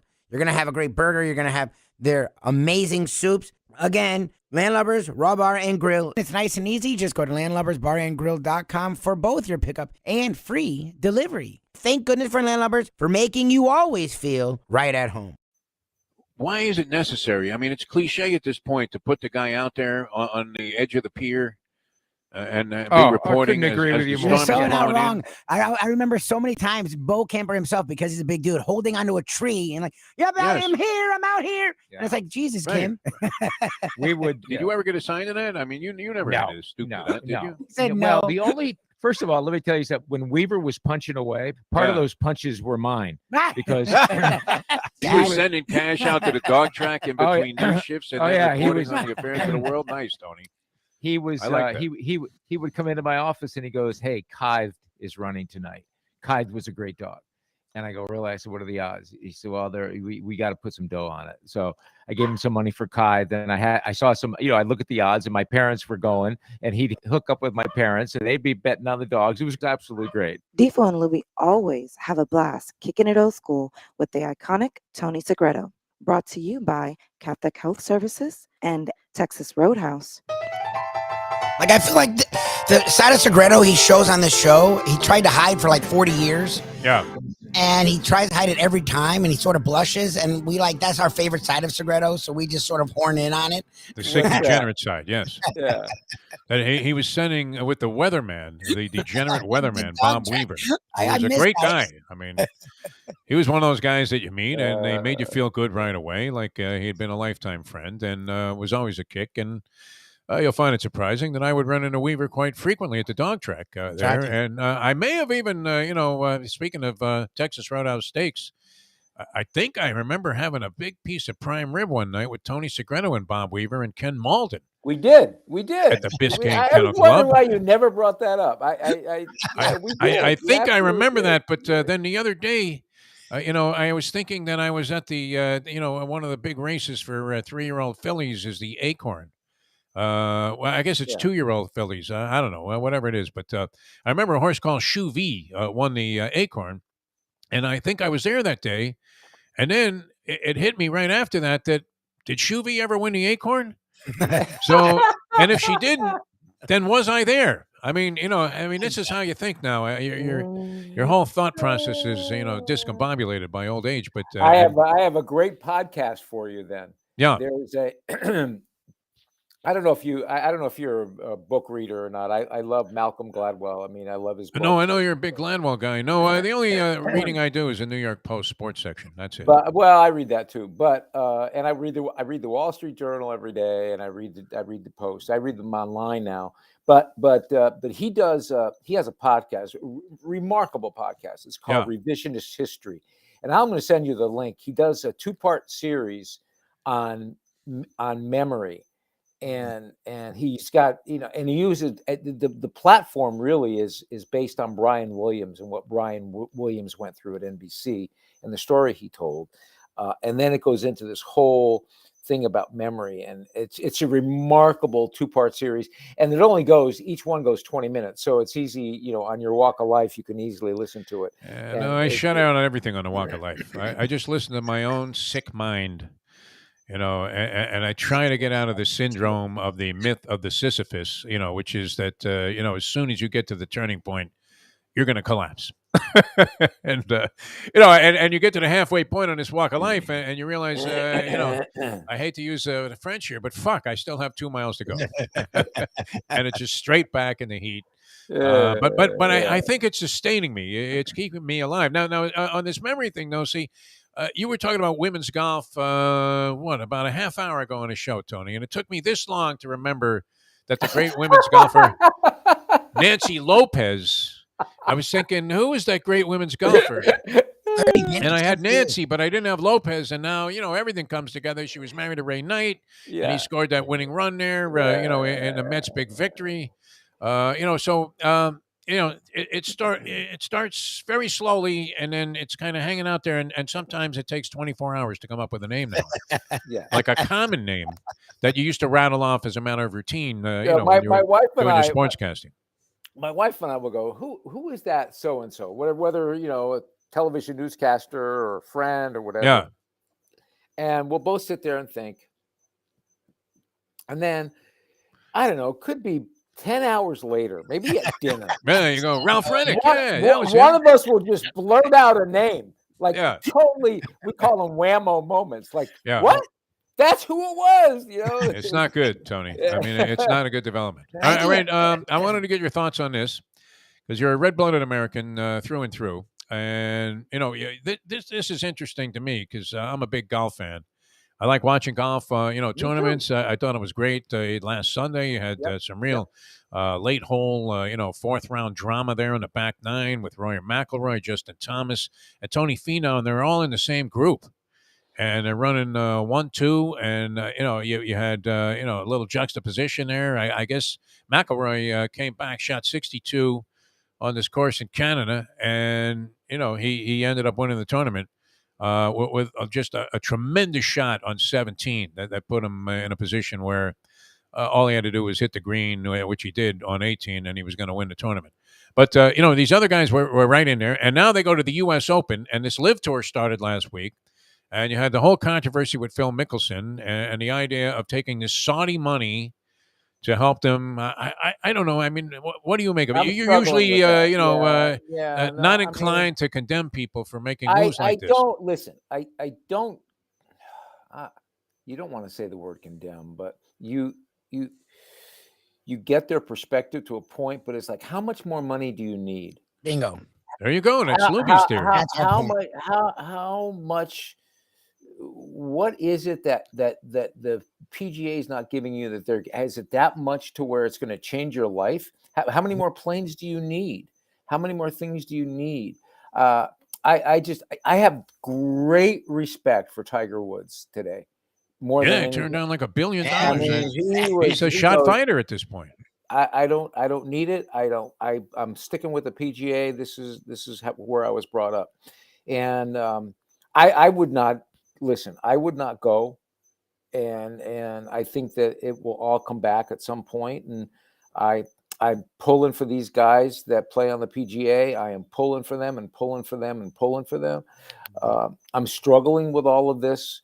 With what I like Phil.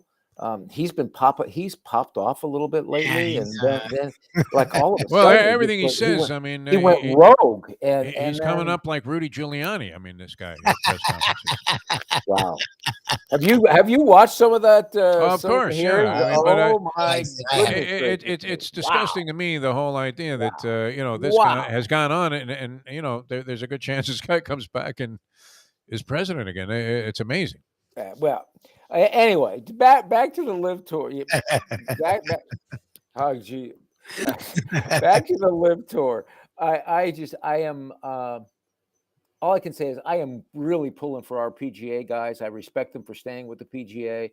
I know the PGA can be stuffy, and I know the PGA can be really old school, but the PGA still has provided them an opportunity and a platform to speak their mind, to make a nice living for their families, and create amazing moments. Is it anti-American? I guess is what. I just or is that too severe of a label to put on guys who are getting paid big money? I don't know if it's anti-American, but it's certainly a slap at America's face. It's certainly a slap at Uncle Sam. These 9/11 people are, just absolutely revolted by the whole idea. How could you not be revolted? Repulsed.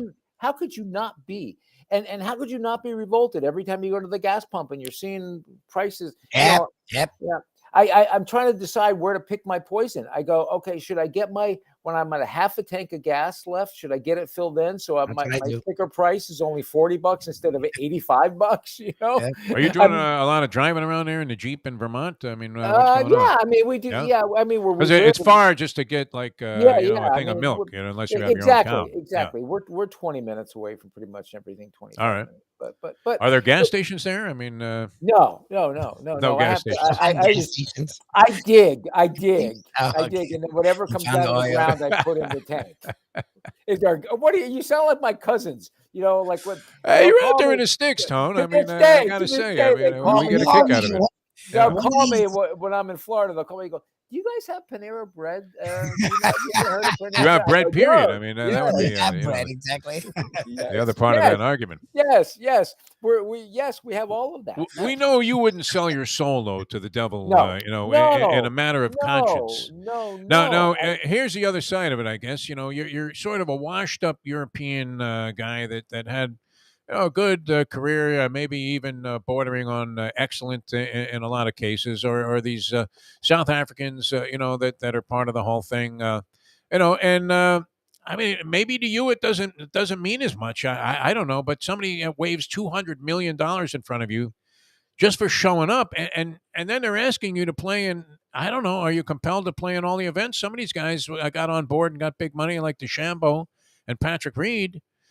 Got this money after the first event was already played. So they're being asked to play in 7 events for like $150 million. Plus, I mean, first prize was taken down by Charles Schwartzel, who hasn't won in like 5 years. Mm-hmm. And he makes $5 million for winning that tournament, while McIlroy is grinding it out against the best in the world. I mean, albeit for a fat paycheck, but probably closer to like 1.5.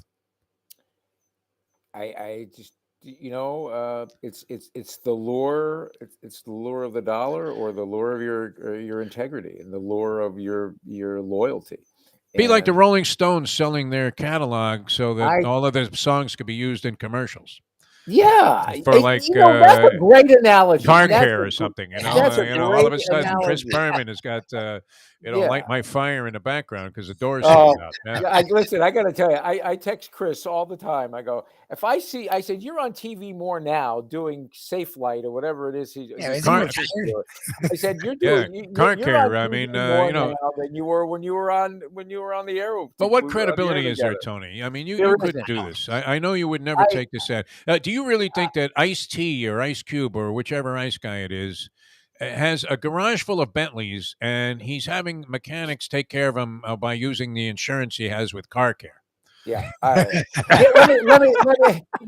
What's he paying to insure these Bentleys against needing, like a new muffler or something? Let me just, I'm not going to say the company, but soon within days or after I retired, I was offered a nice opportunity to represent a company, and they're legit. They're great. But Rose and I said to each other, "Is this what we want to be involved with? is this what is this? I mean, No, we would have no. signed up right away, Tony. Is this what we want? Is this what we want to do? You know, it's like bigger shills no matter than Steve what, Garvey here. I no mean, matter what the money is. I mean, we've got to make sure. You know, this is we still have a long way to go in our retired life, God willing, and we want to make sure we hook up and do what we believe is what's good for us. You're not retired, Tony. You work more than you ever did. Get out of here. I know, but what are you talking about? Retire from the old world. You know what I'm saying is, I think that, and again, I'm going to go back to how much more money do you need? How much more money? I mean, rich people have a tendency to want more. You know, it's never enough. they do. I get it, but I also know, and they use their money very sparingly compared to, say, busted out folks like Lubie. Well, the guys, you know, the wealthiest people that I considered friends, dear friends. It's funny, they never gave you the sense that, first of all, they never showed off. They knew they had it, and they shared it with everyone, and they shared it with great humility. There are people like that, less likely to find than the opposite. You know, a few people like that. Duke's definitely a zillionaire that will have you. You know, the check comes and you know he says, "Well, you had the meatballs, you know, so you owe me $20." You know? for those business guys, it was the challenge. I want to know what the challenge is for these golfers. What's the challenge? I mean, the challenge is to stay with the PGA and play against the greatest. Well, the challenge is over for these other guys. They're out. They're out. Yeah. So they're out. And I applaud the PGA for doing it. I'm appalled. All right. All right. Yeah. So there you go. There you go. Strong. I mean, you got stronger as the thing went on. Right. There, because I didn't. At first, it was like, hey, I sort of understand. No. I do. I understand it, but emotionally, it bothers me. Yeah. No, when they work in the whole 9/11 thing and thread that into the story, you know, this will be interesting though because it starts tomorrow, and I don't think there's ever been, you know, a bigger conflict among you know people that are involved in a sport. You had the scabs busting through, you know, like Marino's on the picket line, and you know some guy that was on the Dolphins that's you know been his teammate before and will be again had to walk through that. When was that? 1987. Yeah.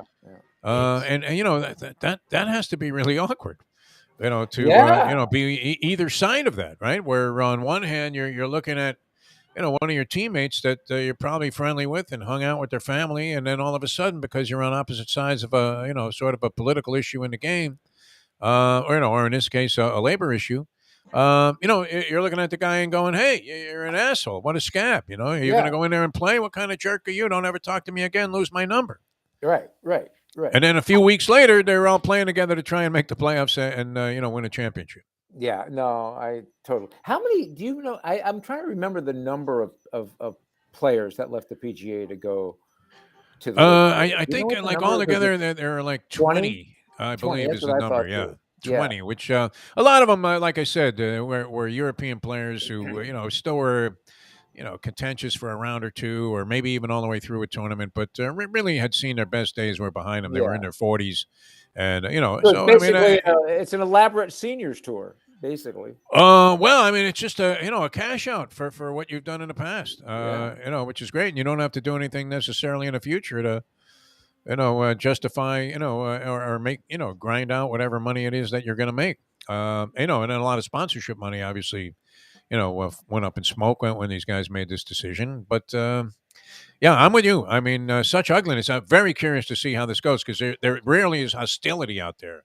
Yeah, you know, DeChambeau and Koepka kind of hated each other. I mean, imagine how that is going to escalate and be exacerbated by the situation now. I would love it if they paired DeChambeau and Koepka, which I saw the pairings and I didn't notice. I doubt that's the case. If you were to pick a sport where you would say, okay, what sport do you think would have the least contention, right? It would be golf, yeah. Oh, yeah, by like a lot. There's zombies out there. What are you talking about? Carbon copies of each other. Yeah, not even close. But unbelievable. Now, all right, Catholic Health Services. If you do have a problem health-wise, wow. I mean, we talk about it all the time, what a difference it makes to, you know, and you hate to think that these other organizations are not being professional about what they're doing. But when you see the professionalism of Catholic Health Services, I mean, it's like the Yankees are playing right now. Just lights out ball. Light years ahead of everybody else. They really are great at what they do. It's taken my wife and her family probably 8 to 9 months to finally get some sort of resolution of what's going on with their loved one and what the steps are to move forward. That is unconscionable to me. Unconscionable to me. My wife got a call from a caseworker for the first time in 8 months yesterday. Yesterday. That's first crazy. time in 8 months. That's crazy. And the reason I'm telling you this is that at Catholic Health Services, that doesn't exist. That doesn't happen. It's not how they do business. No. It doesn't matter who you are. It doesn't matter if you're Jeff DeForest with your mother who is on her deathbed or Joe Bag of Donuts who nobody's heard of. It doesn't matter. They are going to treat you like family. The people at Catholic Health Services not only are extraordinary at what they do, they're not only the utmost professionals at what they do. Doctors, therapists, administrators, nurses, physician's assistants, the people who clean, the people who watch out for you, the people at security. There's not one that isn't an all-star. Not just that, but every one of them has this heart, this compassion, this love for what they do beyond it being their vocation and what they're getting paid for. They have this love and this caring for their families that is unmatched and unmistakable when you go in there. From the moment you walk in with your loved one, your parent, your aunt, your uncle, whatever the case might be, with a rehab situation, they are going to deflate that anxiety you have and make you feel comfortable. They do this every day, 24/7. They're in this community. They do it with love, and they do it with an expertise, like I said, that is unmatched. And there's no one around there, no one around South Florida that does it like that. So if you have any issue, and again, please, because it's called Catholic Health Services, you do not have to be of the faith. Ask Jeff. You do not have to be of the faith. It's just. I mean, it's going to give you faith, honestly, in mankind. Humanity, with these people, because the communication, as you mentioned, is so frustrating in most of these situations. You're lucky if you can even get a hold of somebody that has the information that you're looking for, and if you do, they don't want to tell you. It was just so amplified, your point about this, as soon as I got involved with them, with my mom. And my brother was dealing with most of this kind of stuff because he's very good with administrative type of things, whereas I'm, as you can tell, with your check being in the mail, pretty sloppy when it comes to things of that nature. And it's not really the reluctance to give up the capital. It's just I'm lame. I admit that. But, you dodge all of that with Catholic Health Services. And, I mean, they were so precise. And I've said this many times, to impress my brother as being one of the most professional organizations he's ever dealt with, not just in the state of Florida, but all time. You really have to be good. He's not inclined to hyperbole. And that's how they were. I mean, it instantly changed everything, Tony, the whole dynamic of the situation. It does. And you as the loved one, you rest your head at night. You can close your eyes and know that your relative, your mother, your father, whatever the case might be, is being taken care of. And that if God forbid something happens, you will be notified. You can rest. You can rest easy at night, and that in of itself is unbelievable. Not to mention what they do for the patient, and in most cases, get them up and about, back to as normal a life as they can possibly get to, quicker than they could have ever imagined. Great level of expertise, too. All right, we'll come back. We'll wrap things up with Tony Segreto, a little old school with Tony, and getting a lot of nice compliments there, Tony, on the chat line, including from our good friend and mutual buddy, the great Mike Nyman, who, of course, we knew for many, many years in his capacity at Gulfstream Park, but just Mike happens is a to be great an guy. all-around good guy. Yeah, he's a great guy. Great guy. Good guy, yeah, no, and a big advocate, and he's happy that his Mets got the back page of the New York Post today. I've never seen a more. I mean, I know some diehard Mets fans, and I used to be one myself. He and Ira. But we were on the road. We had gone to Keeneland, and I was rooming because the hotel rooms, they hiked the prices, to prohibitive levels. So we're sharing rooms, and Mike, I mean, it's like 2 a.m, Okay, and I'm listening, and I hear like the strains of a baseball play-by-play guy in the background, and he had an earplug in, but Mike has some hearing issues, and it was almost as if I was listening to Mel Allen, on a transistor. In bed when I was like 12 years old, and trying to convince my mother that I was asleep. That's how I was listening to some West Coast Met game at 2 a.m. on the East Coast. I was like you, right? So listen, last Saturday, we have on Saturdays, we have a really big farmers market near here. I mean, this is a big farmers market with the farms actually coming out and showing, all their great stuff. Yeah. So I'm there, and I'm like the Lone Ranger. I'm wearing a Yankees hat, right? Okay. Oh God, what are you doing, Tony? That's New England. Somebody will shoot that off your head like it was a duck decoy or something. So I'm walking around with this Yankee hat, and I go up to this one area. There's a new bakery that I had found, and I'm talking to the guy, and he's wearing a Mets hat.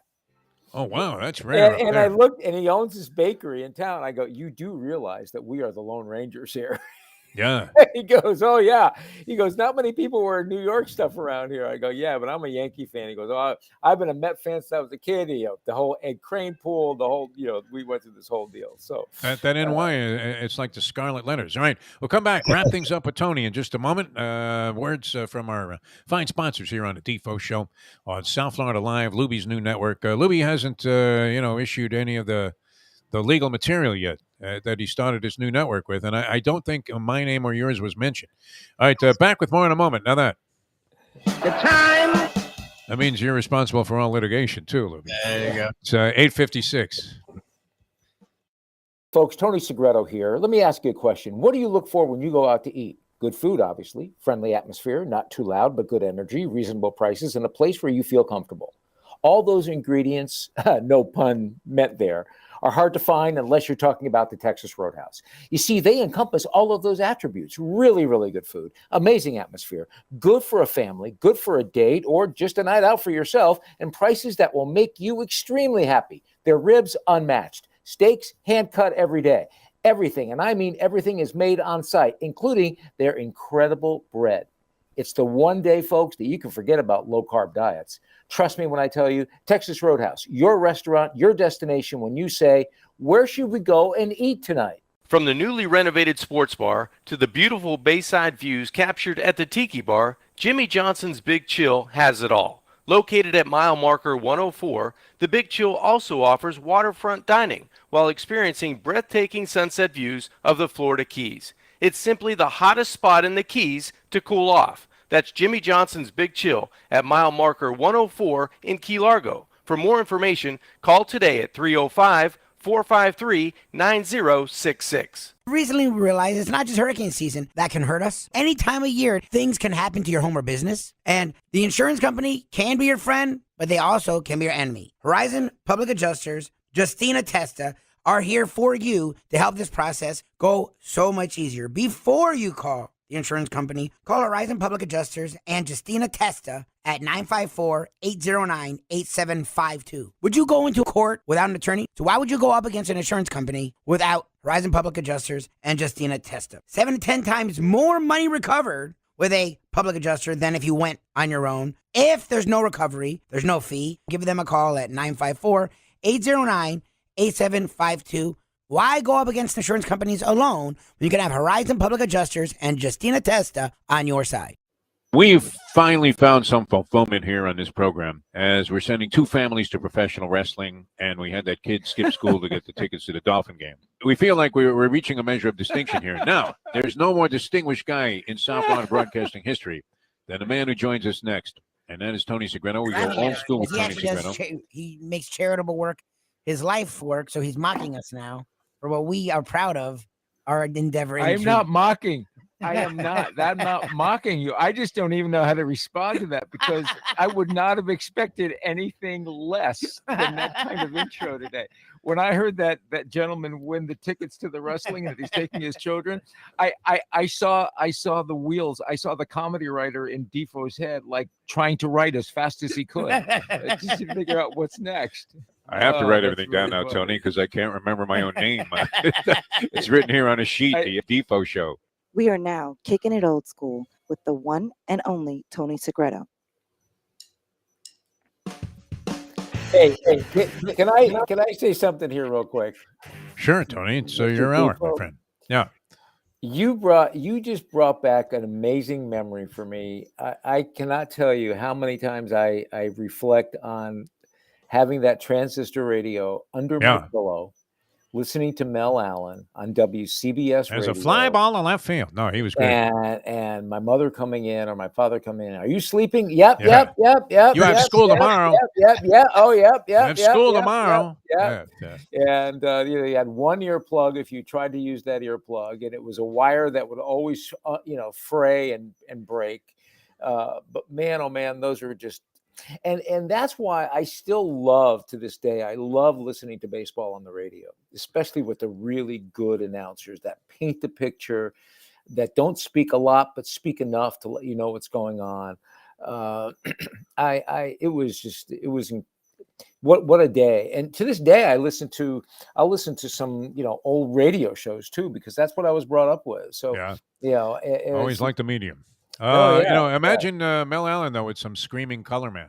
Oh no! Can you imagine? That was like totally out of control, or one of those guys that never stopped yapping about statistical minutia that had nothing to do with, the fact that the guy swung and missed at a changeup by 3 feet. God. Speaking of that, the lead play-by-play announcer for the women's softball on ESPN. Yeah. That woman, that person, I should say, and there are men that do that, men that are on that same platform that just don't stop. They just don't stop. Right? I'm not sure who was doing the games. There's a guy. They always foist Beth Mowins. There's a guy for There's a guy. Yeah, there's a guy on softball too. He just doesn't stop, and it's like, okay, I'm watching it. Just stop, please stop. Hey, you were there. One of the most dramatic moments. Who was it? Greg something with an L, right? The guy that hit the home run. He was like a massive Schwarzenegger type build. Yeah. And won the World Series for the Hurricanes there with Ron Frazier, right? That was absolutely fantastic. Tony Segreto on the call. All right, speaking of calls, we're getting a call to the post here. We have to go. Tony, it was a pleasure. Checks in the mail. Look for that coming soon to your South Florida address. So, like you actually dropped it in the mailbox? Or you have it in your hand? Well, no, I clipped it to my mailbox yesterday, so the postman may or may not have picked it up. So, no, it's in the mail. I mean, therefore, it is officially in the mail. A postman has grabbed this envelope that was addressed to you, and it has the appropriate amount of capital in it from, your share of the take here over the last 12 months. South Florida Live. Yeah. We're up to date, man. I mean, this one covers us on all aspects, my friend. I want to tell you all something. I am honored. All kidding aside, I know we're late. I'm honored to be on with this group. I really am. I love it's a lot of fun. You. It is a lot of fun. And now that we're on our own YouTube channel, this really this is gonna take off. And I believe so. Promoting it with all of our friends. We're gonna wind up with more sponsors than we ever knew we could have, and we're gonna we can certainly accommodate a sponsor. We can take and we're more than happy to. Come on, I don't know what it was you turned down, but I had a moment of conscience, and I had to reverse my endorsement. There was this stuff that they were hawking. And I think Steve Garvey got in a jackpot for being, a sponsor or an endorser of this. It was a milkshake that you drank before you went to bed. Like you would go to bed at midnight and drink this very thick, almost ice cream-like strawberry shake. And supposedly it made you lose weight while you slept. You could eat anything you wanted all day long. You could eat like a wild boar, the entire boar. And then drink this shake, go to bed, and you're going to wake up like 2 pounds lighter. And it was such BS that even I couldn't bring myself to do it. I turned it down. When's the last time you had a shake? Oh, God. A milkshake, long time ago. I'm not really inclined to go out and get milkshakes, but I would have to say years ago, maybe I might have gone to like a Dairy Queen and stopped in there and not had a milkshake, but one of their things that they do that comes in a cup. What about you, Tony? Oh, yesterday you probably had one. No, I cannot remember the last time I had it, and I keep wanting to get one. But it's one of those things where I don't want to do it by myself. I want to have somebody. Let's go get some milkshakes together. One of those deals. It's like I remember recently, and I know, gosh, we're so darn late. Anyway, maple creamies are big up here, and I had my first one about a month ago, and it was how was it? Good. All right. Yeah. All right, and that was brought to you by Texas Roadhouse and Catholic Health Services. Exactly. That endorsement for Maple Creamies, Tony Segreto. Tony, we love you, man. We'll see you next week, my Love friend. you more. Bye-bye, guys. Yeah. All right. Thanks a lot. Tony Segreto. That'll do it for today's show. And we do have our Believe podcast coming up, BLEAV Network. Yes. And that is going to feature Howard Bryant, who is legendary sports writer. He's good, this guy. Yeah. And Book author out. Howard Bryant will join us. Book out about Ricky Henderson, so he likes oddball characters too. All right, we're coming back with you again tomorrow. Hialeah Park Trivia Challenge. Any word from Dave Gurgles Gurgley? Yes, it's on. In 7:30 right here. You see the number on the bottom. 954-417-0070 for Landlubbers Giver Certificate. Give us a call. Get in on the fun. All right, and we'll see you tomorrow at 7 as we leave you on that. The time. It's 9:05. Let's go to eat a damn snack. Look what they done to my show.